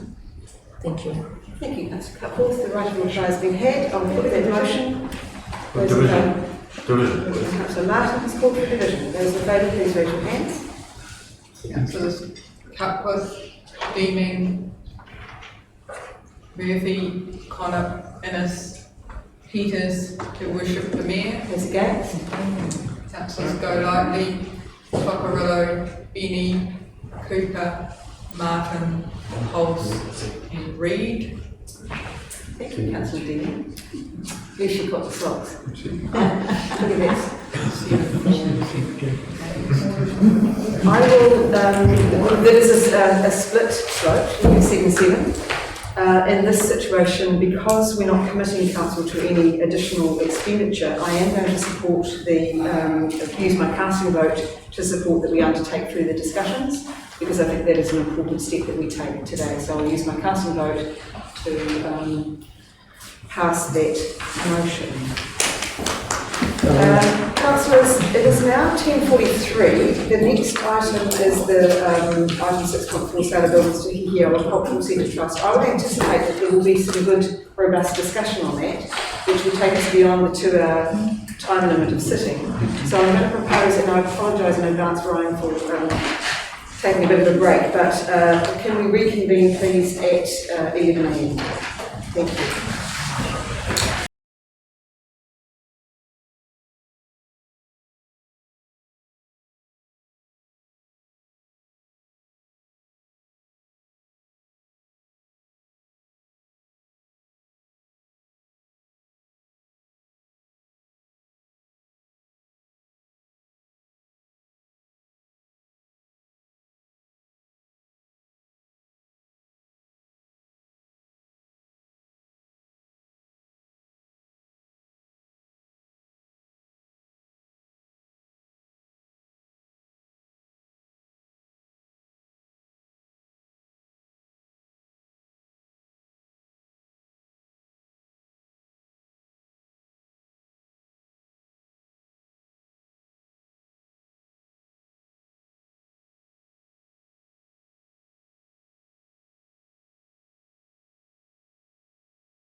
Thank you, everybody. It's gone 11 o'clock, and we are up to item 6.4, the sale of buildings to Kiowa Cultural Centre Trust. Now, Councillor Benny asked if he could move this, but I'm pulling around. Only because, and I'll talk about it in my speech, but I will move that Council approve the sale of buildings situated at 56 Headfield Street, legally described as lot, I won't go through it, and 197 Lower Dent Street, to the Hikiawa Cultural Centre or nominee for the sum of $1 plus GST, if any. 2, that the book value of the buildings, $410,039, be treated in essence as an additional grant to the Hikiawa Cultural Centre Trust. 3, a revised peppercorn lease set at a nominal rate to incorporate the underlying land on which Hikiawa Cultural Centre is to be located. 4, the Chief Executive to finalise all terms and conditions relating to the sale and purchase of buildings as required and lease of underlying land to complete the transaction. And 5, that the resolutions be released to the open. Oh, we don't need that one because we are open. So I'll leave it at 4. And I'm sure that Councillor Benny is really keen to second that motion. Reluctantly. Councillors, firstly, can I acknowledge Richard Drake, who passed away some time ago, but Richard was an incredibly long-serving and dedicated person to see this project to its completion. So, moi mai e te rangatira.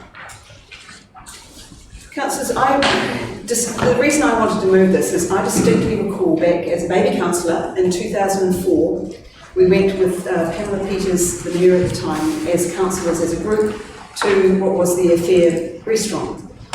And we were welcomed by the Wipu Kaumatua onto that site, and we had a formal, Councillor Holtz probably recalls this, and Councillor Dean, Councillor Martin, we were all there.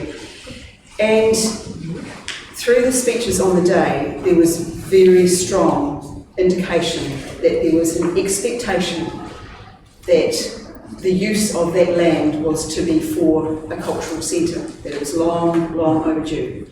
So that's now 18 years ago. So it's pretty special to be able to, as Mayor, be able to progress this to the next step of the aspirations of having a cultural centre on the Hikiawa Peninsula. In the ensuing years, of course, there's been a dramatic amount of work that's gone on by a tenacious and dedicated and humble group of people who have brought Stage 1 to fruition, with the help of our council, through the use of our buildings that we collectively own, and the award-winning Stage 1 has been applauded and awarded many architectural awards, and it really is a superb space, regularly used beyond expectations for the Trust for the use of that building and its cultural benefit to our community. So progressing to the next stages, we are looking, and I note in the narrative of the report, and Tony, thank you for this really comprehensive report. It talks about the fact that the disruptions through COVID gave the Trust the opportunity to critically examine the project, and they've revised their vision and they've revised the plan. So out of what you could call an adverse event with COVID, good things have come from it, because the new and updated vision for the site, I think, is more relevant and appropriate for it. The important things today are around transferring the ownership of the asset from the commercial property portfolio through to a privately owned a trust. It's important that that is acknowledged and that is noted in our recommendation, that it is treated in essence as an additional grant.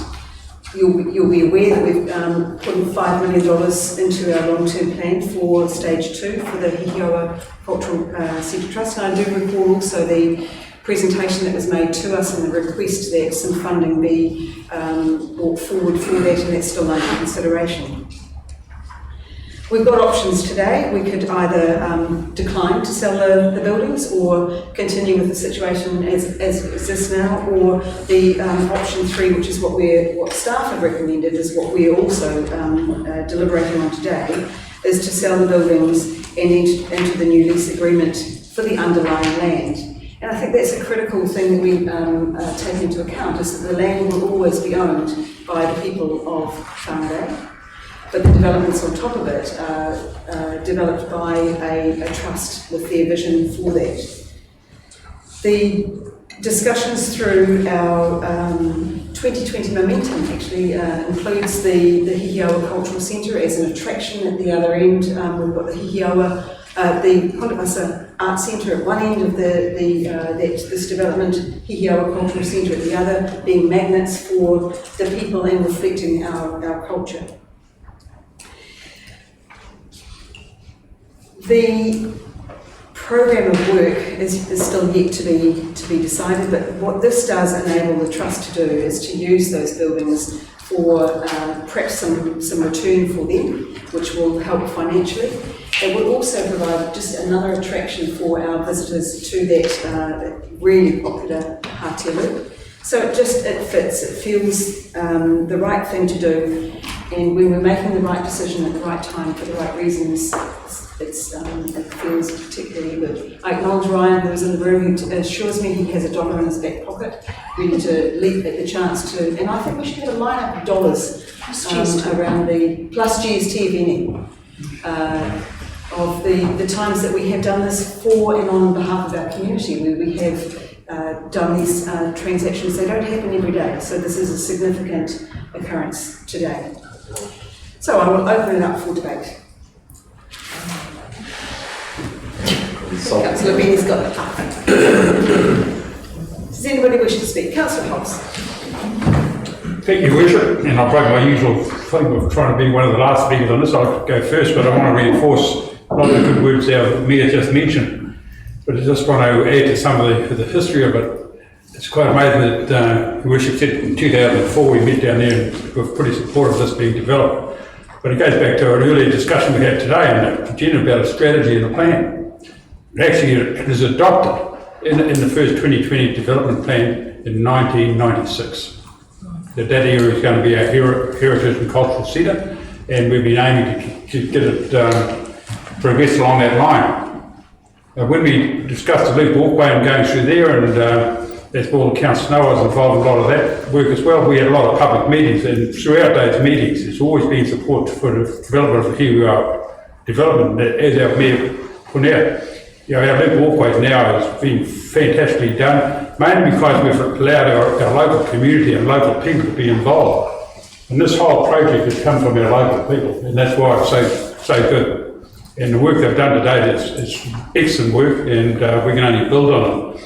But you know, this is going to be a major attraction. It's just one of the many attractions. And if any of you took the time to be in downtown, around the town basin over Easter, the sort of amount of pet visitors that are coming into the town, it's quite remarkable, really, considering this on the edge of COVID restrictions. But this is what we're about, enabling people to do things. And I think this is a very, very good step, so I fully support the recommendation. Thank you. Thank you, Councillor Hobbs. Councillor Cutforth. I just had a question, Your Worship, which is really, given the location of Hihiawa and Fair and the loop walkway, is there going to be a loop connection through to the Hihiawa? It's in the plan, yes. And when? Thank you. My understanding is that the landscaping for that does include the connectivity, particularly as we also put the river walk on the way over here side as well. And of course, with the lease on stage 1, with the schools, we've got that public access all the way through that land. But yeah, I think the landscaping does include the connection through. If I can speak, yeah, I mean, I think that's really important, because at the moment, if you walk down the road, you don't necessarily see that. I now bike down Rosewood Lane to taking Councillor Holst's advice of cyclists keeping off the loop. And when you do that, you see Hiawa and you see the obviously a fair. So I think just that connection is going to be really, really important, because I think a lot of people still, like, they know about it, but they don't actually know exactly where it is, so that would be really important. Yeah, I'm completely supportive of it. I was interested that Councillor Holst said that it first came up in 1996, because when I returned to Whangarei in 1995, and I can't remember there was a couple who were really involved with the very, very initial stages, and I remember the woman saying to me that there was always the desire by Māori to have a cultural centre at that point. And at the time I just thought, what are they talking about? Well, it seemed like a dream. Well, in fact it was a dream, but it's been a dream that's been around for a long time, and it's been really great to see it just really take such power, I guess, over the last year or so, and really, really start becoming something that we can be incredibly proud of. I'm really pleased that this council has come behind it so well. Yeah, so back when Councillor Holst was a boy and I was still a young girl, or girl, yeah, that too, but middle manager or something. Yeah, it was around a long, back then. So that's really neat. Councillor Cuthbert. Councillor Ennis. Thank you, Worship.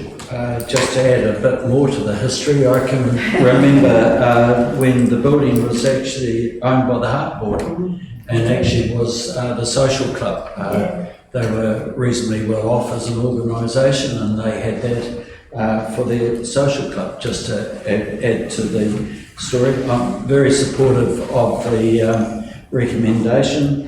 And I think when we had a look at the submissions on the long-term plan, there was strong support for this area as a cultural centre. And part of it, as I understand it, is the building will be incorporated into stage 2 going forward. So yeah, it's with pleasure that I will support this. Thank you. Councillor Ennis. I've got Councillor Peters and Councillor Murphy. Councillor Peters. No, she's frozen. Councillor Murphy. She's asleep. She's frozen. Oh no, she's not. She lives. Saying a leak out Councillor Brown. She's having technical difficulties. Councillor Peters, did you wish to speak? I made it thank you. I strongly support this recommendation. I think that the whole project will become more iconic than any other thing that we have supported. It's unique, not only in the South Pacific, but actually in the world. Councillor Peters. Councillor Murphy. Thank you. I was just going to say something along the similar lines, I think. And the stars must be aligning, because there are just so many fabulous things happening today. But yeah, Whangarei is such a special and beautiful place, and I've just come back from a week in Hamilton, which is my hometown. But Hiawa is really kind of the heart of, almost the heart of the harbour. And when in the LTP submissions, there were so many people that came and spoke because of their love for Hiawa and their love of what's happening down there. So I think this is super, super exciting. And like Councillor Peters just said, I think really it's something that just adds so much to Whangarei and what we can offer. Man, we've got such a cool city. Why would you leave? Councillor Reid, then Councillor Connor, and Councillor. Thank you, Your Worship. Like some of my elder statesmen and traders, I've got a little history to add to the whole thing as well. And I don't think anybody else has ever been a Toastmaster at a wedding in that building, but I have. Thank you. Thank you, Councillor Reid. Councillor Connor. I have a little bit of history too. In 1996, I was in primary school. No idea. 2004, I was fresh out of high school. So no. Clearly, As Councillor Murphy brought up before, it's fantastic to see the amount of community that's come out to support this project through the long-term plan. The backing and the care that this place has provided as well is spectacular. Even hosting the Tuia 250 and so many other little community projects that they're able to support, and it really, it makes you feel good. And it makes the fact that the community out there is supporting it and is encouraged by it, from the council supporting it, is fantastic. And there's so many projects, small to large, from a small thing that spins around to a new building that everybody's like, we don't need that. But the amount of people that have supported this project has really been clear that the community is out there and that it's supported. There's always going to be a few people that are like, but the overwhelming support that I've seen and the passion that they've had from people to the people leaving the events to the amount of engagement that it actually provides is fantastic. So yeah, fully support. Thank you, Councillor Connor. Councillor Martin. Thank you. My history is that, seeing everybody's into history, is that in 2004, I was asking where the parking was going to be. And 2 days ago, while I was getting my hand chopped up down at the town basin, there were cars, gridlock everywhere, trying to find parking. And we've got 2 parking areas down there that are both temporary. And we're going to put this fantastic centre here, and you can't get a park. I went down on Tuesday to show Di where it was and what was happening, and we couldn't stop so that she could have a good look. So we need to give some really serious thought that we build a flash playground where no one can park. We're going to disrupt other parking that's already there, and 2 lots of temporary parking. We need to advertise the parking area over on Poe Island because there was only 3 cars in there. And so we need to get people who are going for a walk around the loop to go up past the rugby club, Northwood Rugby, and park there. But we're really seriously, if we're going to run events down there in tandem with the other flash things that we built, we need to go. So that's why I'm consistent. Thank you, Councillor Martin. Councillor Godai. I'm going to jump on the history bandwagon, we're all at it. My father, back in the day, used to own a business called the Chevron Lounge, and they were the lead caterers for the Harbour Board social club. And as a young girl, I was dragged down there to, serve food, make sandwiches and bits and pieces, and I probably saw far too much for my young girl's eyes. So that's my bit of history. It's cool. It's all awesome to be supporting this. Thank you, Councillor Godai. Any further debate? Councillor Cooper. Well, I like history as much as the next person, but it sounds like this is going to go ahead, and I just would like to add my wholehearted support to it, and my desire to see the Hihiawa become fully integrated with the Hakeara precinct to create a wonderful experience for everybody would be fantastic. So thank you. Councillor Cooper.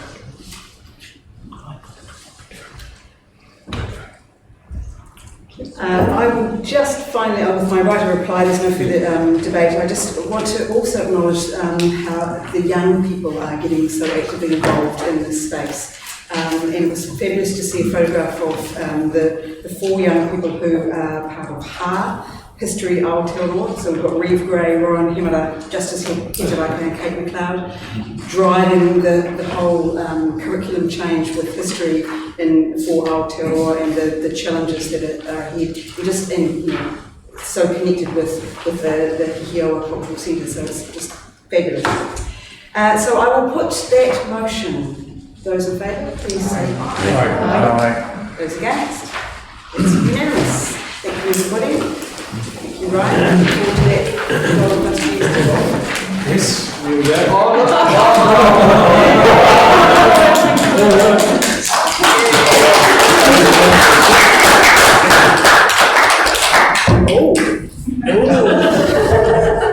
Awesome. I humbly accept. Can I just say a few words, just in reply to what everyone said about Ikiawa. Just to firstly acknowledge Richard Drake, who your worship acknowledged. He would be so ecstatic to be here today. He'd be bouncing off the walls once we leave this place. Hard to stop. Just the apologies too from Te Warahi and Janet. They're both down in Rotorua at an event. If you know Te Warahi, he gets pulled in all kinds of directions for different things. Very busy man.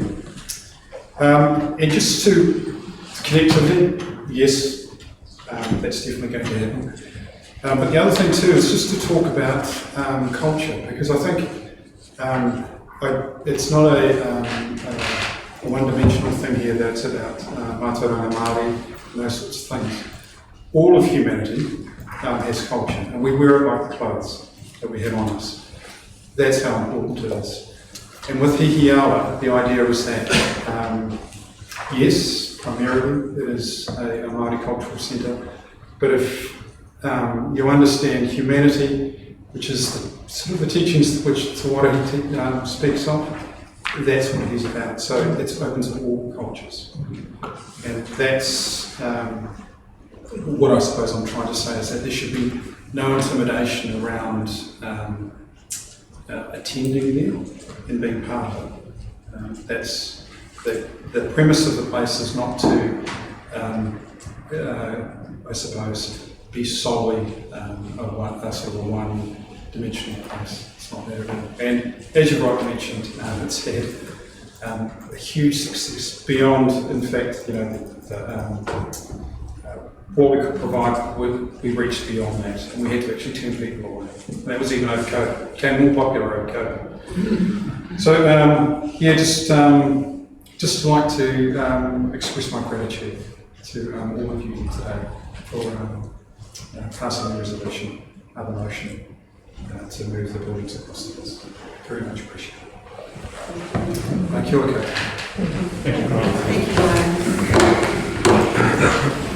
Councillors, that brings us to item 6.5, the 2022 triennial local government elections, order of candidates' names and election protocol. Now I'm going to move. 1, that the council notes the report on the 2022 triennial local government election provided by the election officer.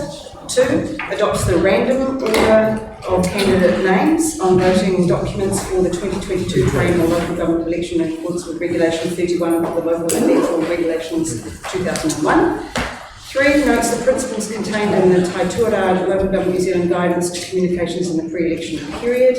And 4, notes the election protocols for Whangarei District Council employees. Do I have a seconder for my motion? Councillor Collins, the second. Councillors, obviously the one controversial one in amongst that is the random alphabetical order.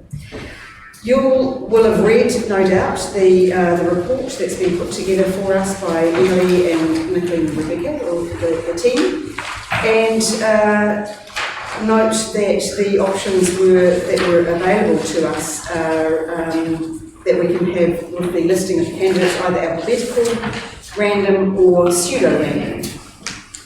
The reason I've gone for random order is because although there is no compelling evidence that candidates being listed first are more likely to be elected, it prevents any doubt in the process. If you look around at our list of councillor surnames, you'll note that the majority of councillors had their surname in the beginning of the alphabet. And if you look at all of the councils over the years, I've done that, and you'll find that many are in the beginning of the alphabet. So whether or not it has the benefit of somebody having a name like Ben or Apples, there is an inference that there is a benefit. So I think for our voters, we take away that potential for any doubt in the process and have random order. The Kaipara District Council has resolved to adopt random order, and you'll note on page 180 of the report it says that 56.72% of councils at the last elections used random order, so that's a big majority.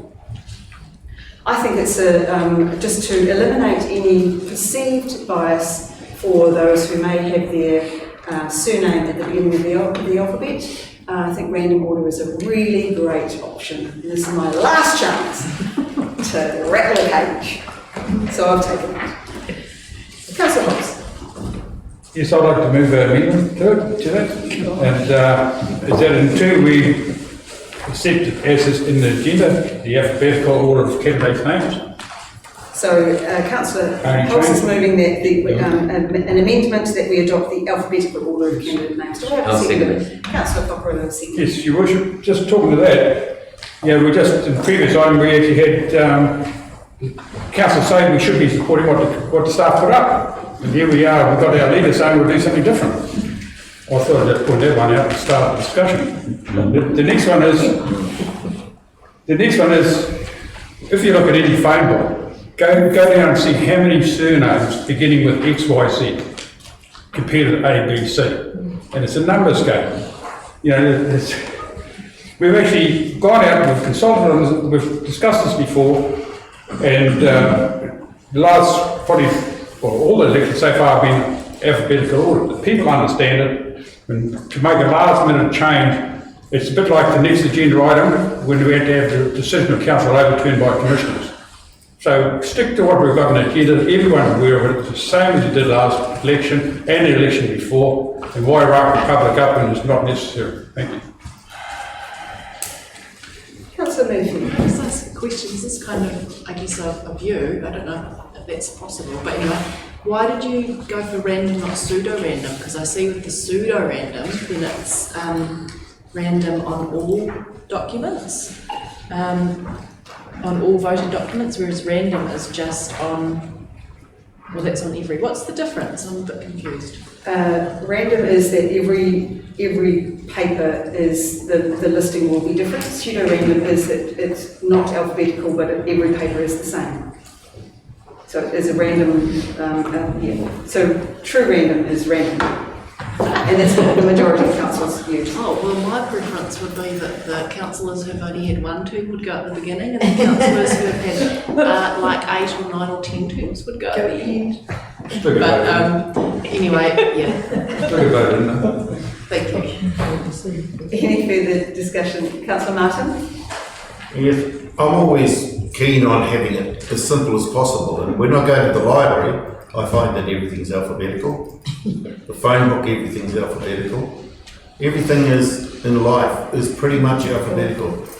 And the people who've tried all this random and changing everything have just created more confusion, and there's no point in it.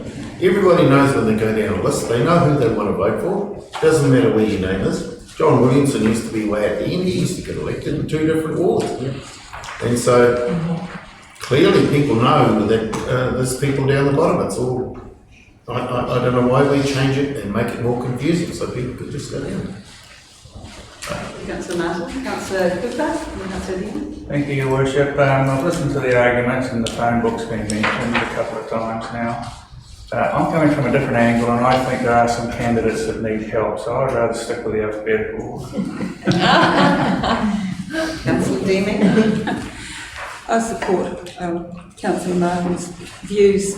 It needs to be simple. If somebody wants to reference back to a councillor, they were reading their information, it's easy to go back. If you've got alphabetical order, you can flick back, find who it was you were looking at, compare them with somebody else you might have been considering. I mean, I would have thought that we had learned our lesson just recently in suddenly hitting the public with something that's completely different, and I just can't support doing that again. So I will be supporting the amendment. Councillor Dean. Councillor Connor.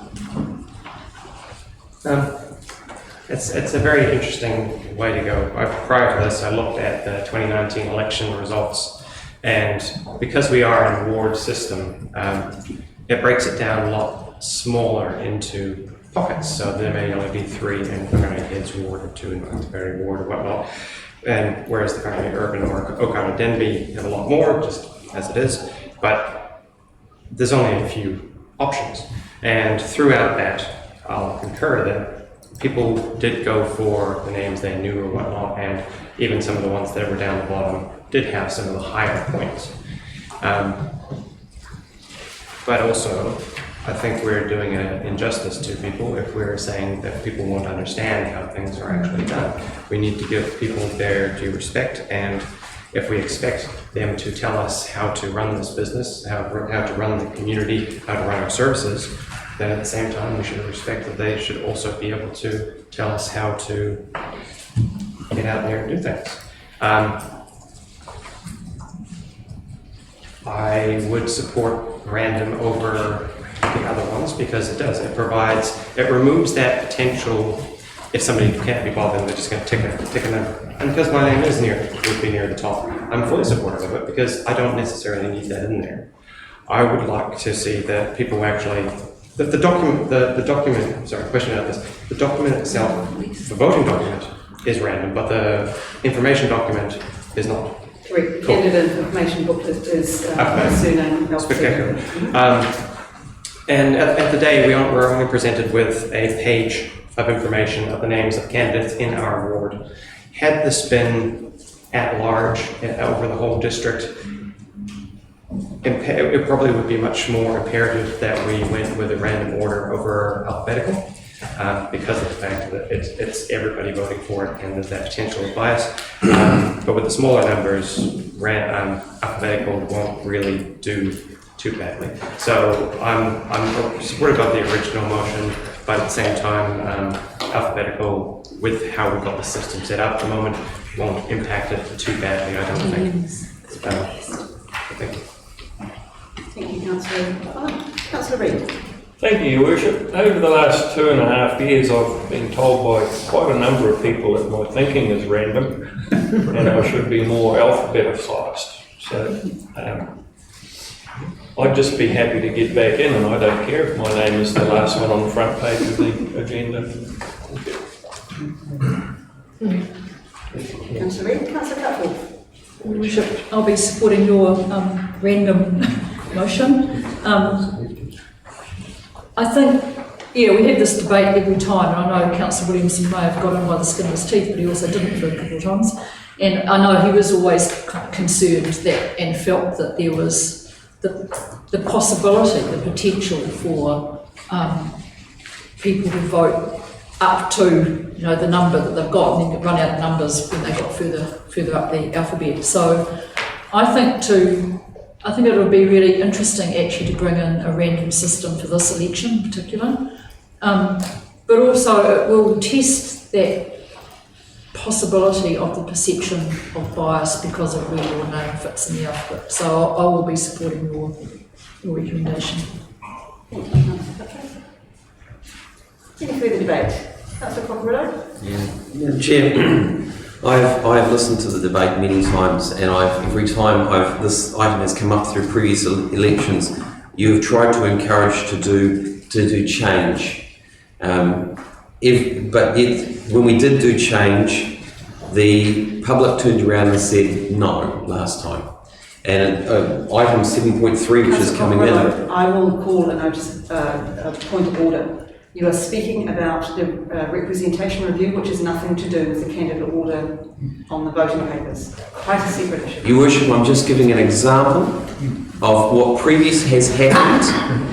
While you may use that against me, that was merely just to point out that our public have made it very clear to us that they'd like to do things a certain way. As I have said many times, if we are going to make change, we need to bring our public with us. And this, once again, is not being done. So I say again, I think the amendment is the best option because at least that is what we've consulted on with our public. Any further debate? Call it to business. I'll put the amendment. So the amendment is just that the adopts the alphabetical order. I'll those in favour. Sorry, alphabetical order. Is that what I said? Yes, you did. Yes. So the amendment is for alphabetical order. So those in favour, please raise. Division has been called for. Please raise your hands. Councillors Golightly, Deeming, Cockerello, Benny, Cooper, Martin, Pulse, and Reid. Those against? Councillors Cutforth, Murphy, Connor, Peters, and Her Worship the Mayor. Abstain. Councillor Innes abstained.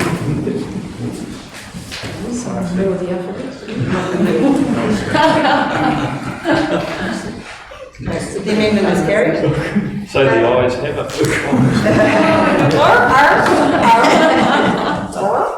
Councillors, I'll just take my right of reply before I put the motion. The inference that people won't be able to figure out where to find a name is a bit insulting, I think. So, Brandon, I accept that the majority wish to stick with the status quo, as often happens when we try to change things. In my opinion, for the better.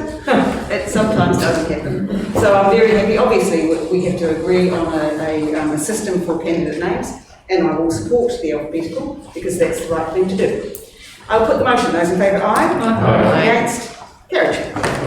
Councillor, just before I move to the other item, I do want to draw attention to the really good advice that Tai Tuarara gave in their report, and the examples around candidate use of social media, use of council vehicles, blah, blah, blah. They were quite fun to read. I recommend that you read them and take good note. Item 7.1, the capital projects report for the 9 months ending 31st of March 2022. Recommendation council notes the capital projects report for the 9 months ending 31st of March. Recommend that recommendation. Councillor Cockerell is moving. Councillor Martin is seconding. Councillor Cockerell. Madam Chair, well, I appreciate the amount of information that's been included in there. There's not much more I can actually add. I'm pretty certain that our senior finance manager, Alan, could probably highlight any possible things that are out of the difference there, but it is what it is. These are the projects that are there, and they are not great when you look at the future expenditure and where we're tracking. But I'm sure our senior finance manager can probably add some more information.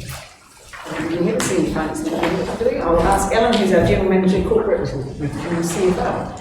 Ellen. Thank you, Worship. This report does speak for itself, although I have added a comment in there that I believe the forecasts are optimistic. And I think our character will be higher than the $41.6 million noted here. Looking at simple averages, year to date, we have averaged $6.7 million per month. Through $20 million, which will take us to carry forward more like close to $6 million rather than 40. So, so we are factoring a actual number into the annual plan project position.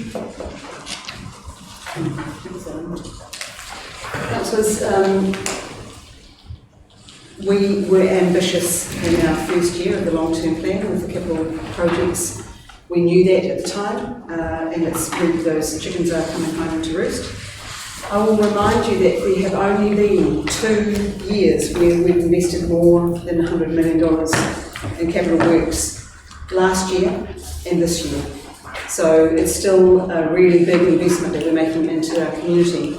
But for the next council, I suppose we can encourage, and in our annual plan, if we have realistic capital projects, and for various reasons we've not been able to achieve some of them in the timing, in the financial year that we had hoped. So there's lots of different factors that come into the timing of other organisations' investment decisions. Waka Kotahi in particular is a big factor in some of our carry forwards. But it's still just a reminder that we are investing heavily into our district. Any further discussion?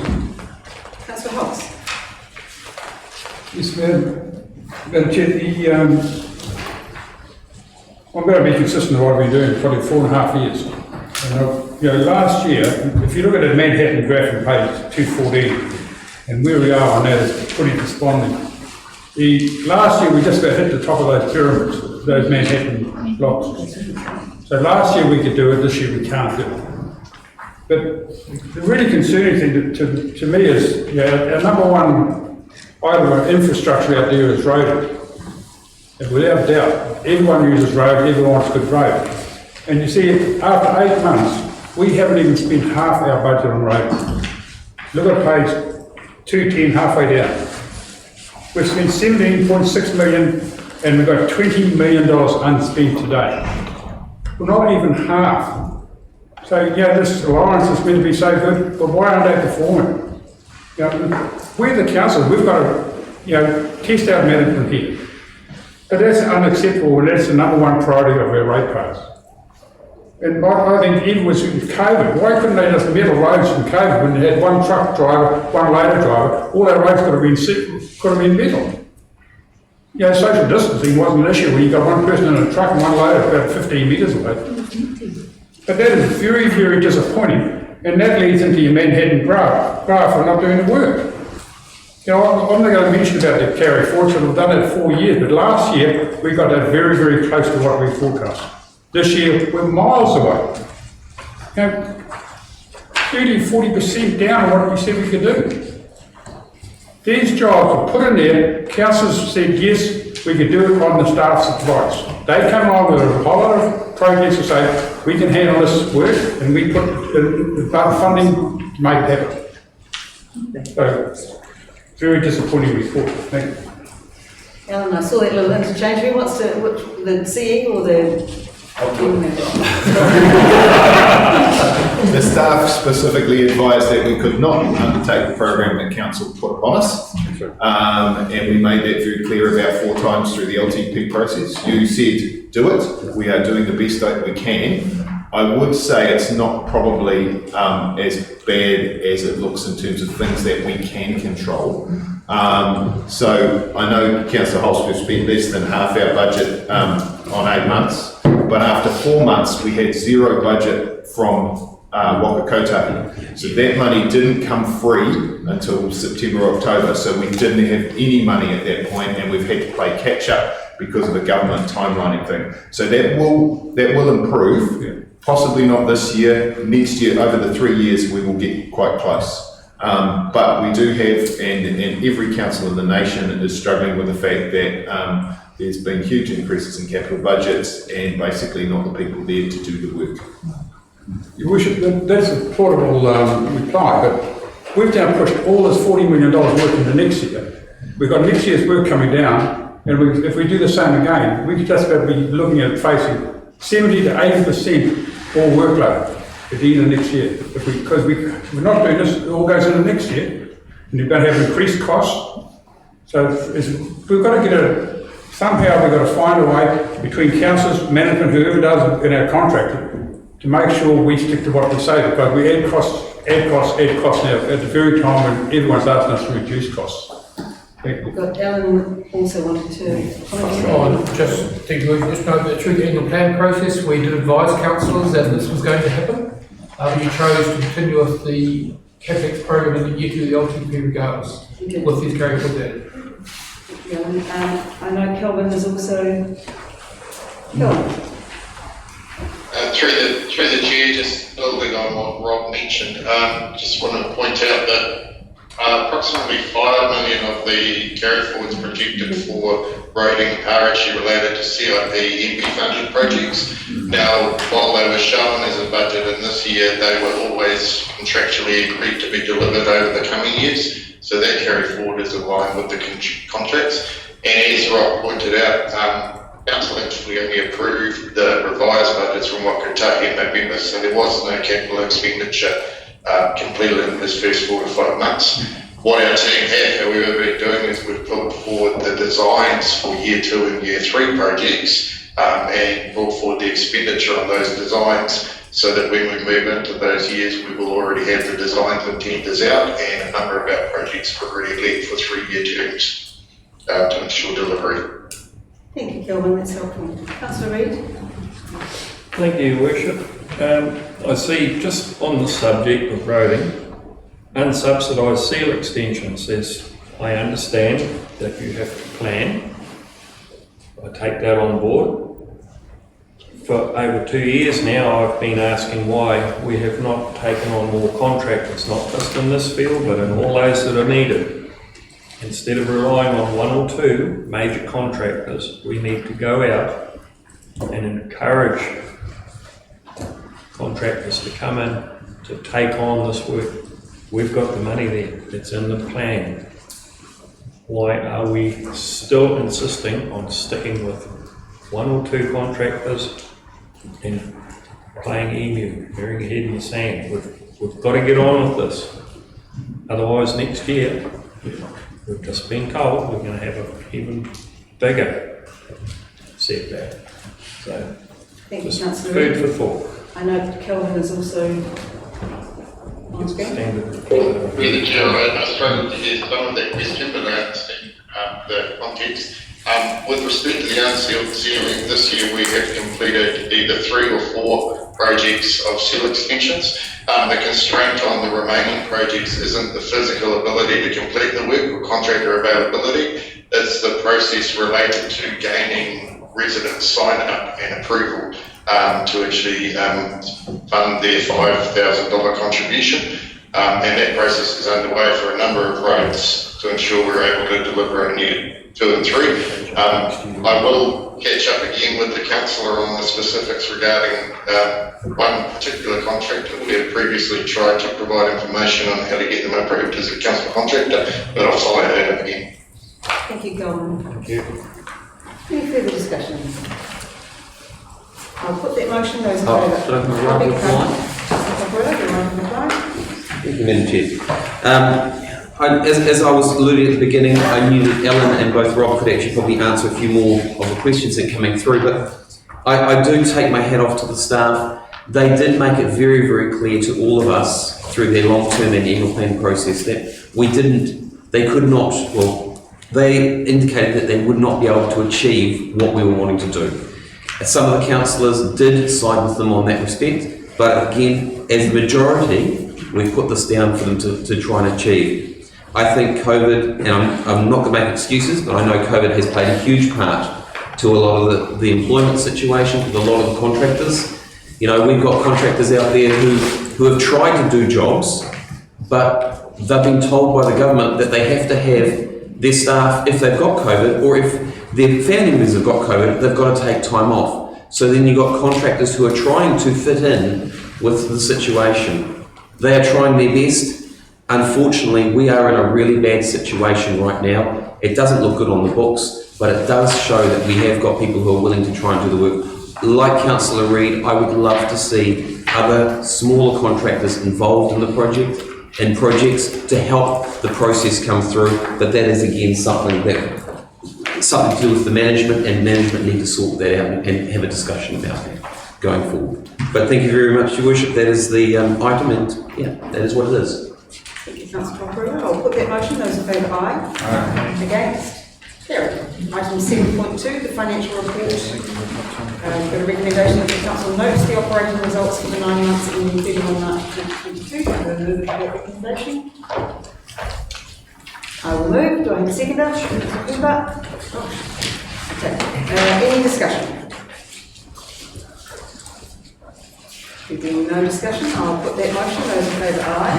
Aye. Against? Carried. Thank you, Ellen. Councillor. I'd like to move the next one, please. Councillor Trump is moving along to item 7.3, the Local Government Commission representation arrangements determination. Thank you.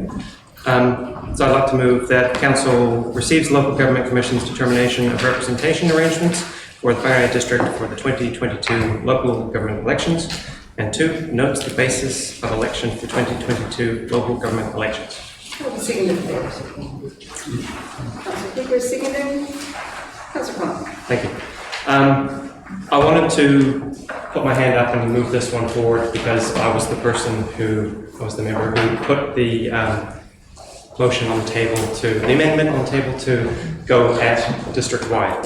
I respectfully acknowledge and respectfully accept the decision that has been provided to us by the Local Government Commission, though I am disappointed. However, I am very supportive of it. I'm very glad that so many members of the community stood up, put a submission in, and also spoke at the hearing. We do have to listen to our community. We do have to make sure we are able to support everyone.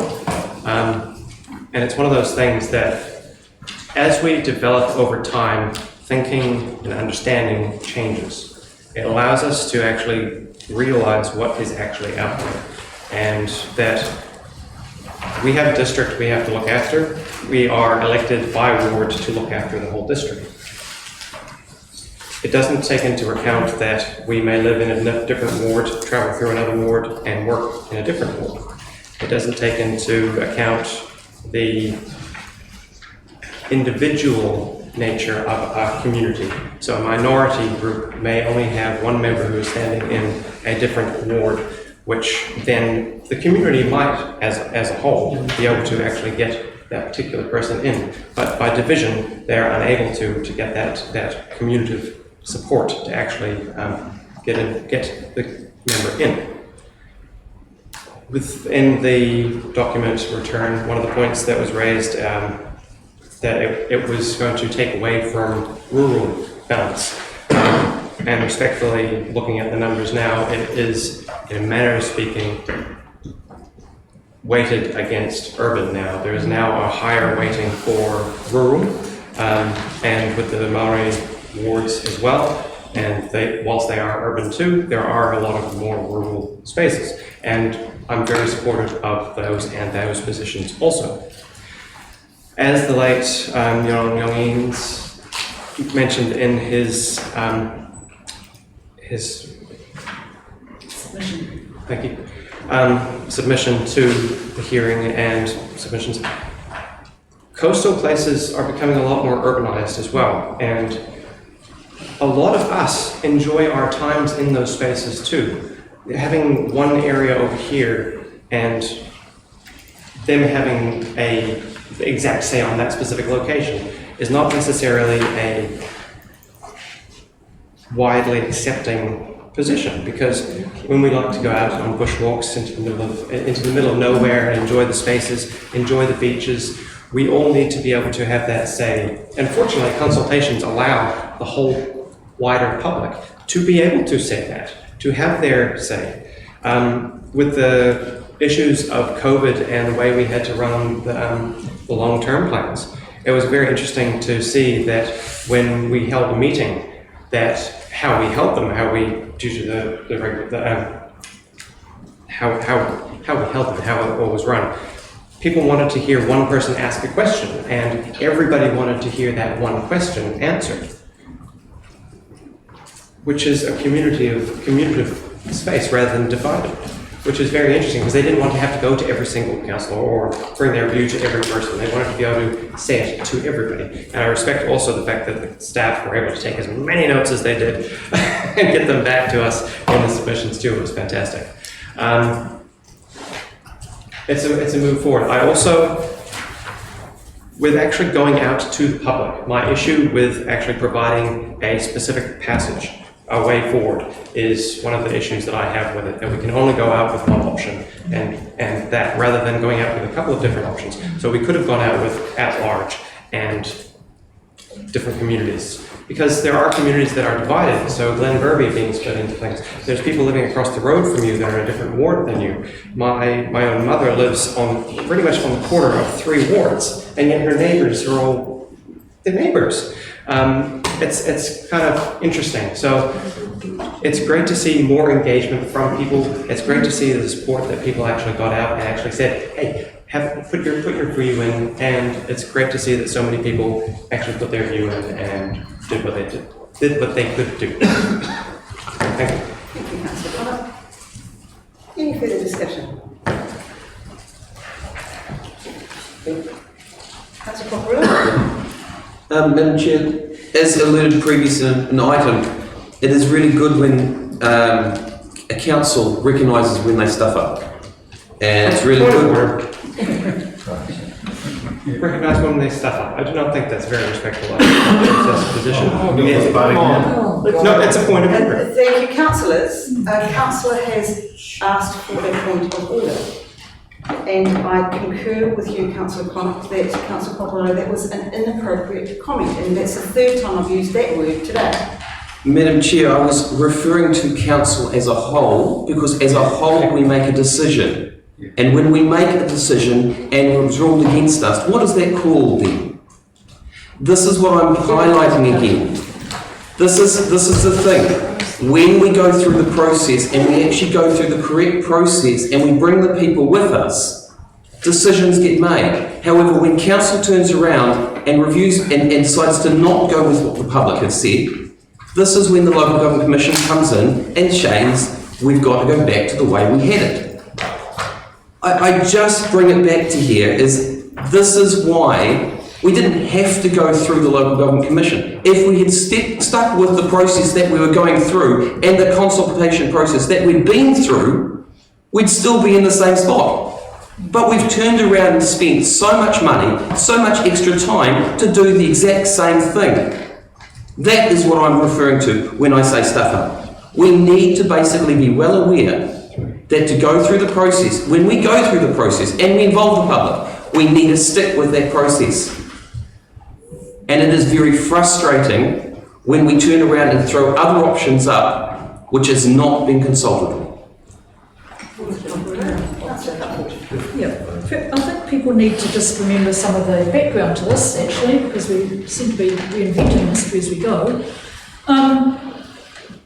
One of the difficulties we've had is that we were only able to go to the public with one option. The option that Councillor Connaught raised at the full meeting was another option which had been discussed and actually had strong but minority support. Strong minority support. So we went out to the public with one option, which involved us dancing on pins geographically to try and fit people into the option that we had. And I recall very strongly a Friday night meeting at Carmel, where Carmel people were fairly enraged really that from the Carmel lights, Carmel was going to be in Hikurangi, just to try and meet the standard deviations, basically is what I call it. And so the option that we went out with was an option that was not supported by our community, actually, and I commend Councillor Connaught for what he did at that meeting. Now, the Local Government Commission has overturned that, and it's unfortunate, I reiterate, that we weren't able to go out with more than one option. What we've now got, I think, is the worst of both alternatives, which is, as Councillor Connaught mentioned, we now have only five urban councillors in a district which is primarily an urban district. We have One Tree Point, Ruakaka, Marsden, Waipu, Parua Bay, Hikurangi. Do not tell me that those are rural communities any longer. And yet we've got a council in the next term which is going to have a minority of urban representatives on it. So I think we've ended up with the worst of the options. And I hope that the Local Government Commission in the future, and I don't know if there's anything we can do about that, actually really looks at this idea that you have to go out with one option. Because I think that's really why we've ended up in a position that is not actually representing where this district is and where this district is going. Councillor Murphy. Thank you. Oh my gosh, we all want lunch.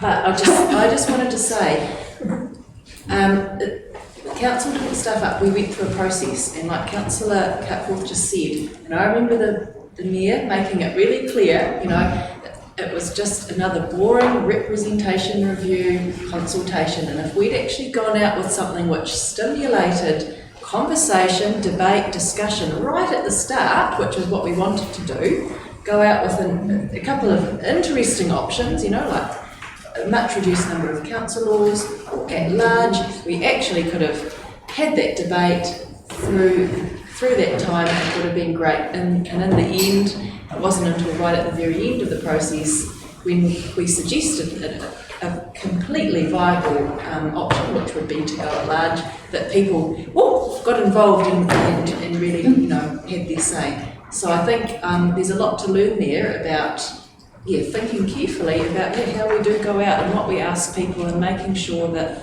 we engage them. We really try and engage them right from the very beginning. And yes, I think it would have been great to go at large, but we're going to go for kind of, something that's pretty, except we've got Māori wards, which brilliant, looking forward to that. Good luck to the new council.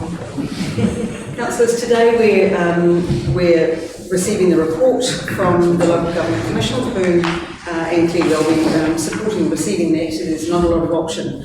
But the history is we did go out for preliminary consultation. We cast the net wide. We talked about community boards. We asked about the namings of the wards. We asked about whether the numbers of councillors was appropriate. And we got some really good feedback. And we, after all of those processes, we had a couple of options that we looked at the bottom of page 235 and top of 236. So the modified status quo, or 8 councillors in 2 wards and community boards. And we chose to go out with the initial proposal. I agree entirely. I would love the Local Government Commission to think through the options that councils could have to put up more than one complying proposal. Because that did upset a number of people, because we had to bring properties into what seemed to them not their community of interest. So the Local Government Commission did take us back to where we got to. I will correct a comment that was made around the Local Government Commission. The final proposal, this proposal does not comply.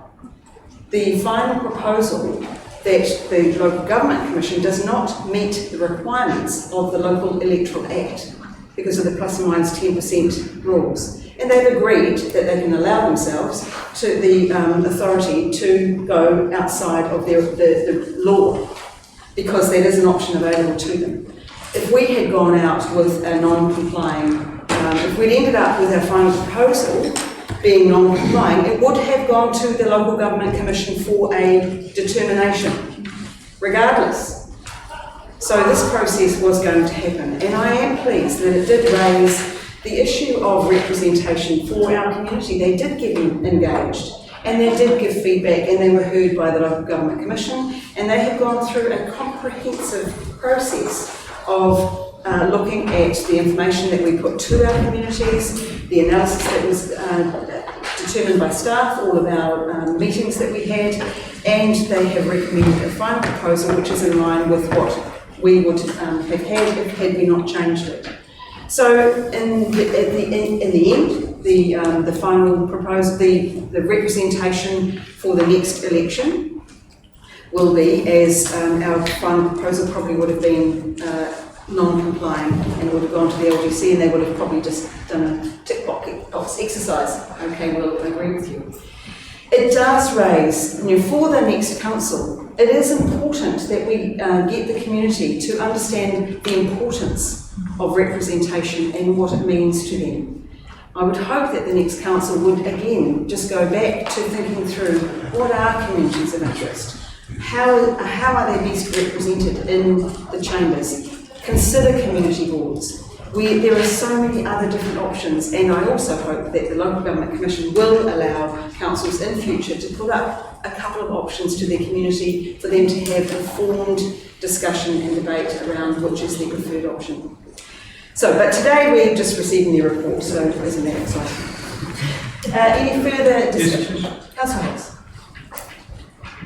I've heard comments around the chamber here, but the main reason the Commission came back with what they did is because there's no justifiable reason for change. Simple as that. And if you go to any of our rural outlets like Hikaringi, Waipu, said you're part of the city, they'll throw you out the door as if you're standing for that board. They see themselves as rural.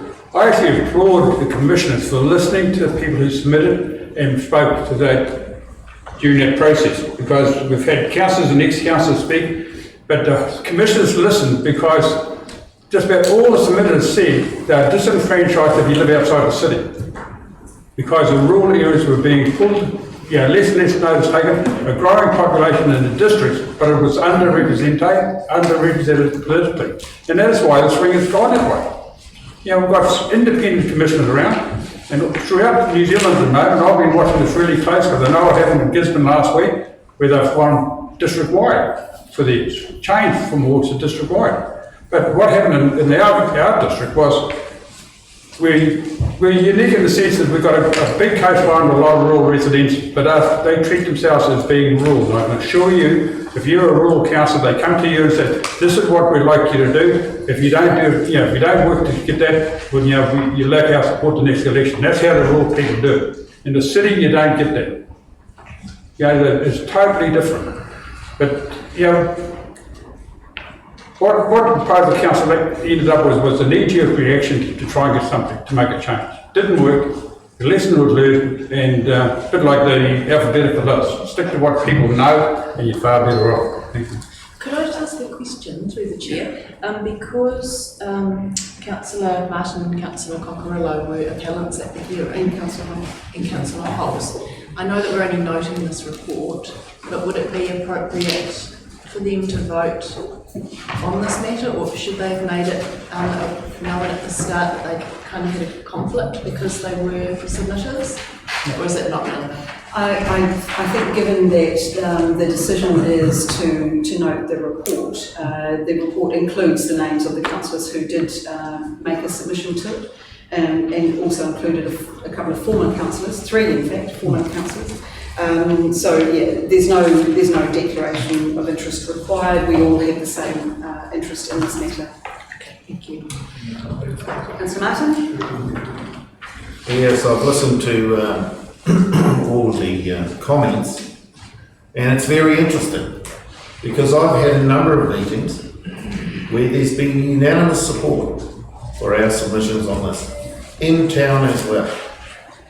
So it doesn't make any difference. And to say that Hickering is not part of Carmo South, Hickering South, which some people call Carmo, all it is a boundary line. It's been changed 3 times since I've represented that Hickering and then Hickering and Coastal Ward.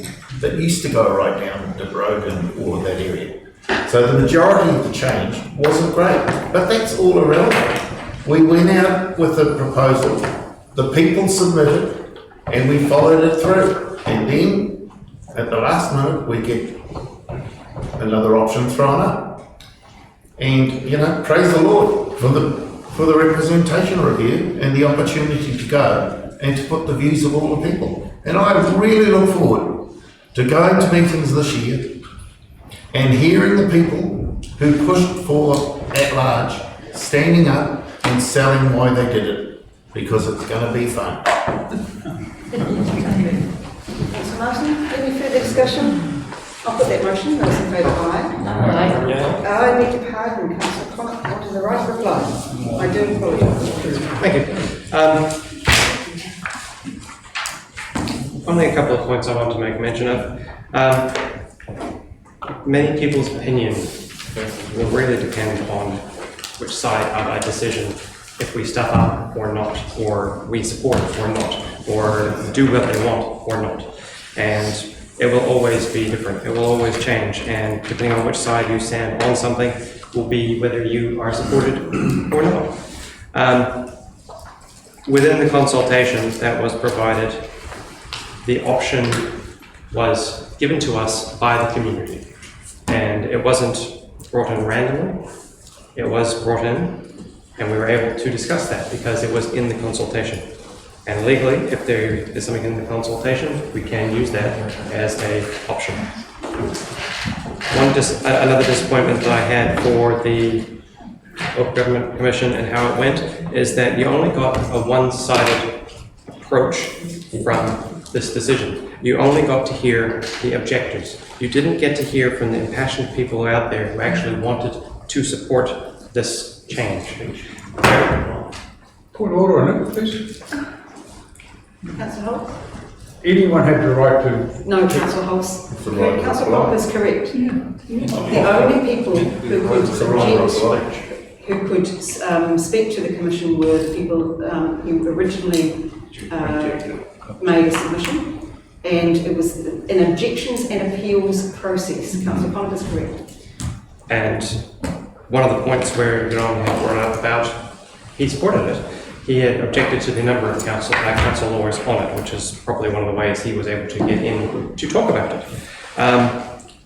So if there is a option for this to go out and have those objections or supporters, it would be better if it was coming to the table or coming to their table and then it went out and actually said, would you like to speak to this and object or support or not? We can't control that, it's in their hands, it is what it is.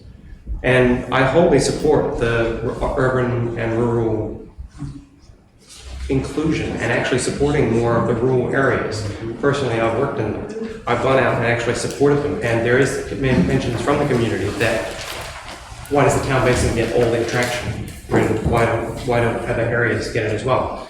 And I think we can all say we all want to go and drive down a nice road down to the beach, down to somewhere, down to Bushwalk. So I think it's one of those things that we need to make sure we are bringing people with us and actually supporting them as opposed to looking at what about them? They're getting it more than anything. We all have traffic issues. We all have traffic issues, and they're all the same issues. Thank you. Thank you, Councillor Connor. The item applies in head. I'll put that motion. Those in favour, aye. Aye. Against? Carried. Councillors, that brings us to the end of the open portion of our session. Rob has gone ahead, he has an update which will be appropriate.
And people have been harder to find.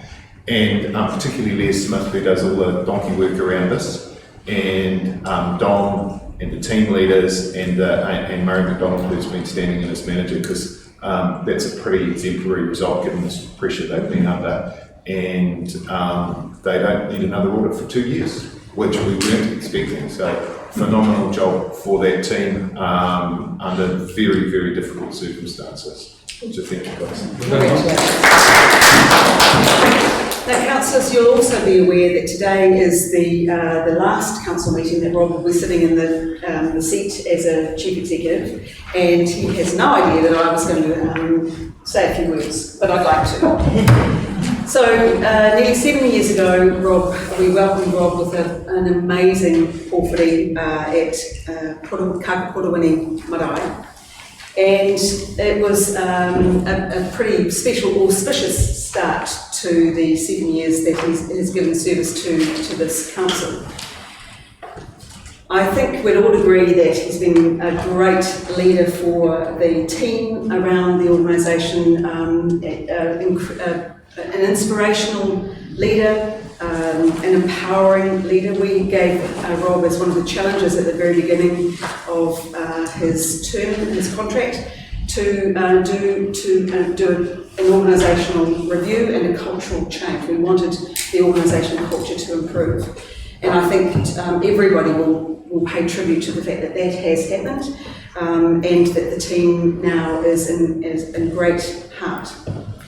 You're a problem solver, you're a strategic thinker, you're an avid keeper of news updates. You know, nobody can ever say anything has happened without Rob knowing about it probably before it's even gone up online. Seems incredible. You've got an amazing sense of humour, which comes through regularly outside the chamber. I have to say it doesn't often come into the chamber, which is a bit of a shame because it really is quite sharp. You give us advice which is professional and measured, and sometimes we don't take that advice, and I can sense that the shaking of the head and going, what are they doing? But that's our prerogative as elected members. We can go against wise advice sometimes, and sometimes the outcome is even better than it would have been if not. I have had the privilege of working really closely with Rob. The Mayor-C sort of relationship is a daily one. As you know, I'm here every day, and we generally would try and have a catch-up each day. But I started what I called the Crunchies list. And the Crunchies list kind of went and had some cross-throughs, and occasionally they'd have to jump back on again because things like a 4-lane highway that we thought was done and dusted had to be crossed off and come back again. But that, the Crunchies list included the Pātawa South Road, Breen Bay Landowners Association, we're remembering that got crossed off, the Northern Rugby Union Old Boys Marist, crossed off, Plan Change 130, who remembers that, the 4-laning I've mentioned, the Wright and Macau roads, the dust on the roads. When I first wrote the Crunchies list, it was called HWAC, which was the Hundavasa Wairau Art Centre. That name has changed. It is now the Hundavasa Art Centre with Wairau Māori Art Gallery. Crossed off, achieved. One building, which is now called the Civic Centre. Not quite complete in your time or mine, Rob, but that's okay. Poroti Springs. Deeming versus Deeming. Sustainable Solvents. Manuka Place. Kotata Heights, these got added. The airport. Oruku. Navy. Haven't quite got that either. And I remembered a few other things. I don't recall whether you were here when the Queensland fruit flies arrived, or was that before your time? Before his time. And psychoactive substances, I think, were before your time too. Oh. Some things that we've dealt with as councils over there. But the Marsden City acid sulphate soils was definitely in Rob's time. I think the window washers were before your time as well. No, because that was me as a new councillor. Okay, so we had window washers. Isn't it bizarre, the types of things that we've had to deal with? We've had some code of conduct complaints. We've had the Remuneration Authority, representation reviews. And these are just a few of the things that made it onto the Crunchies list. I'm sure there were so many. I did a quick count. In this term of council, we've dealt with 1,475 items of business, just in this term since 2019. So, you can, and we haven't finished, we've still got 6 months to go. So you can sort of multiply that up to about 5,000 or 6,000 items of business that we've dealt with in council meetings, briefings, workshops, te kariarea, etc., etc. So all of those involve the staff that Rob has led bring reports to us for us to make informed decisions on. So, yeah, I really just want to today pay tribute to you, Rob, and 2 days to go, today and tomorrow, and wish you all the very, very best for the future. And I think I'll ask everybody to join with me in saying thank you.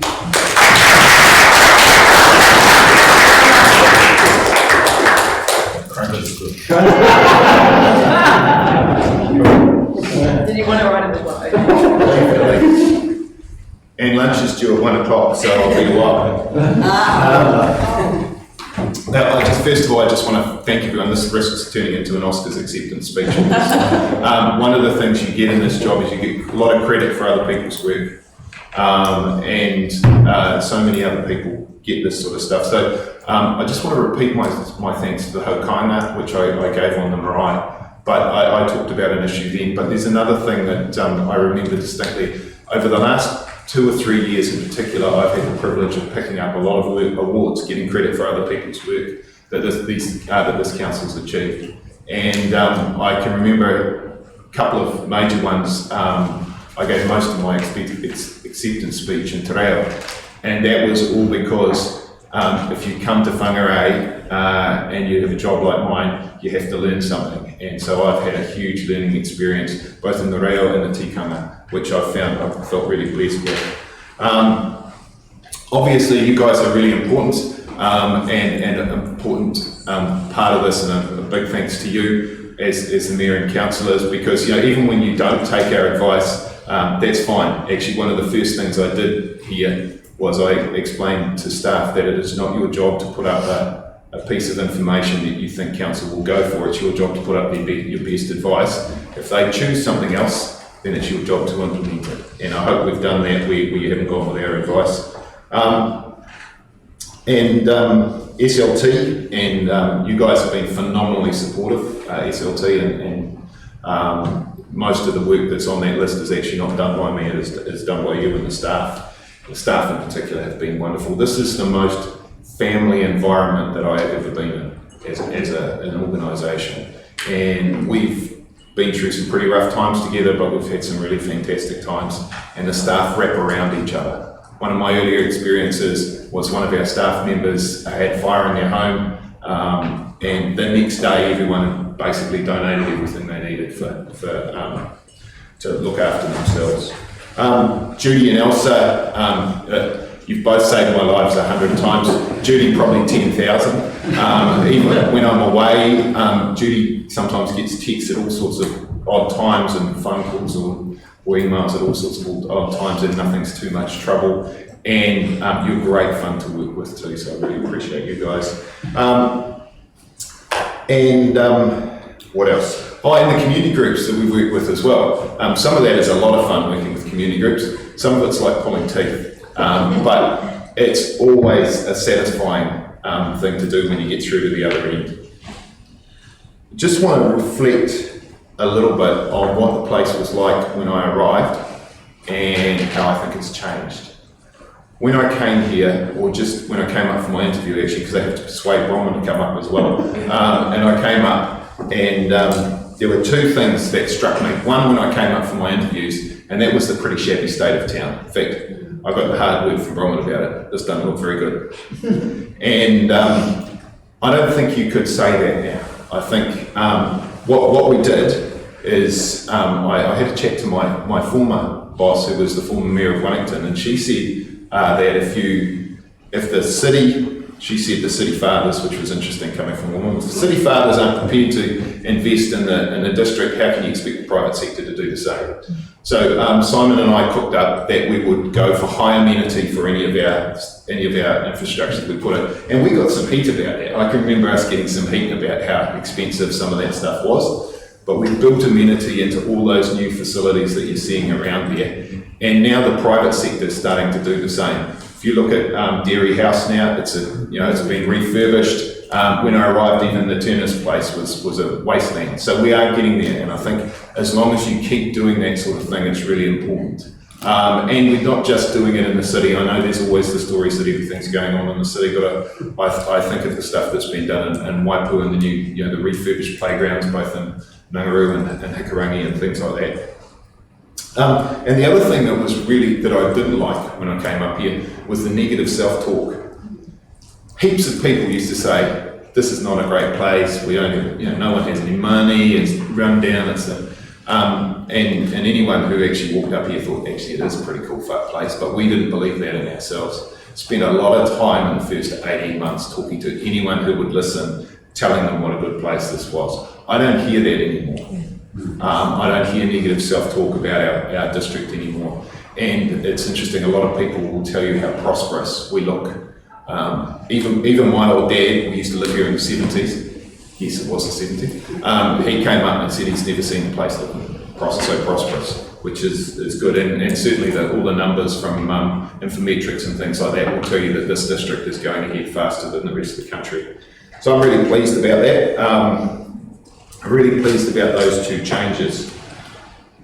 Also want to just acknowledge two more things. One of them is the staff here. I remember we were a bit beaten. We were in the newspaper quite regularly for bad things, which weren't actually major stuff, but they were enough to get you in the newspaper and get you down. And the talent that is sitting in the staff is just amazing. So basically all you have to do is let it open. And things like the development of the community development group, which when I arrived was 2 or 3 people, and is now an integral part of council, is really fantastic. And the development of the strategy team, which has done some fantastic award-winning work all around the country, which is really cool. But I do have to say, I I was going to say, I can't say I loved every minute of it because parts of this job are bloody unpleasant, to be quite frank. But I have loved coming to work, and I have one regret which I'd ask you to keep chipping away, and that's that 4-laning. That is the single biggest game changer for Whangarei. Absolutely.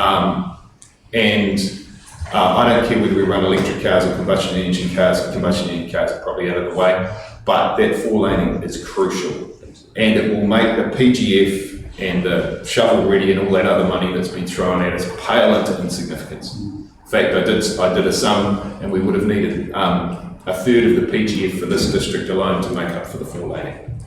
So please keep working on that.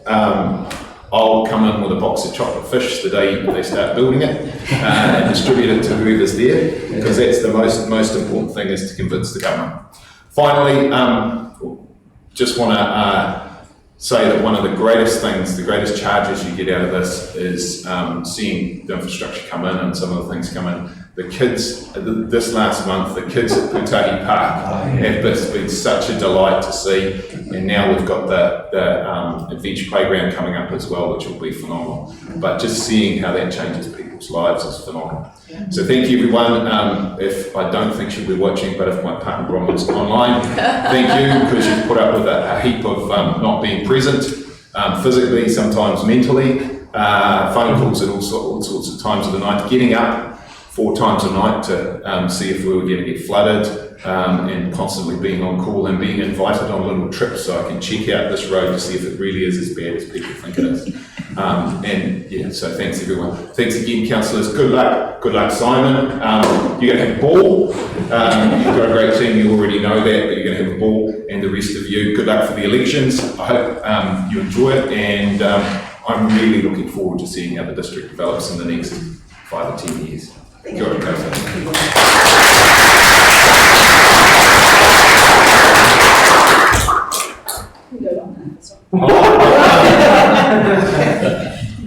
Thank you, everybody. So, councillors, that does bring us to an end of the open portion of our meeting. Can I have somebody move us into confidential, please?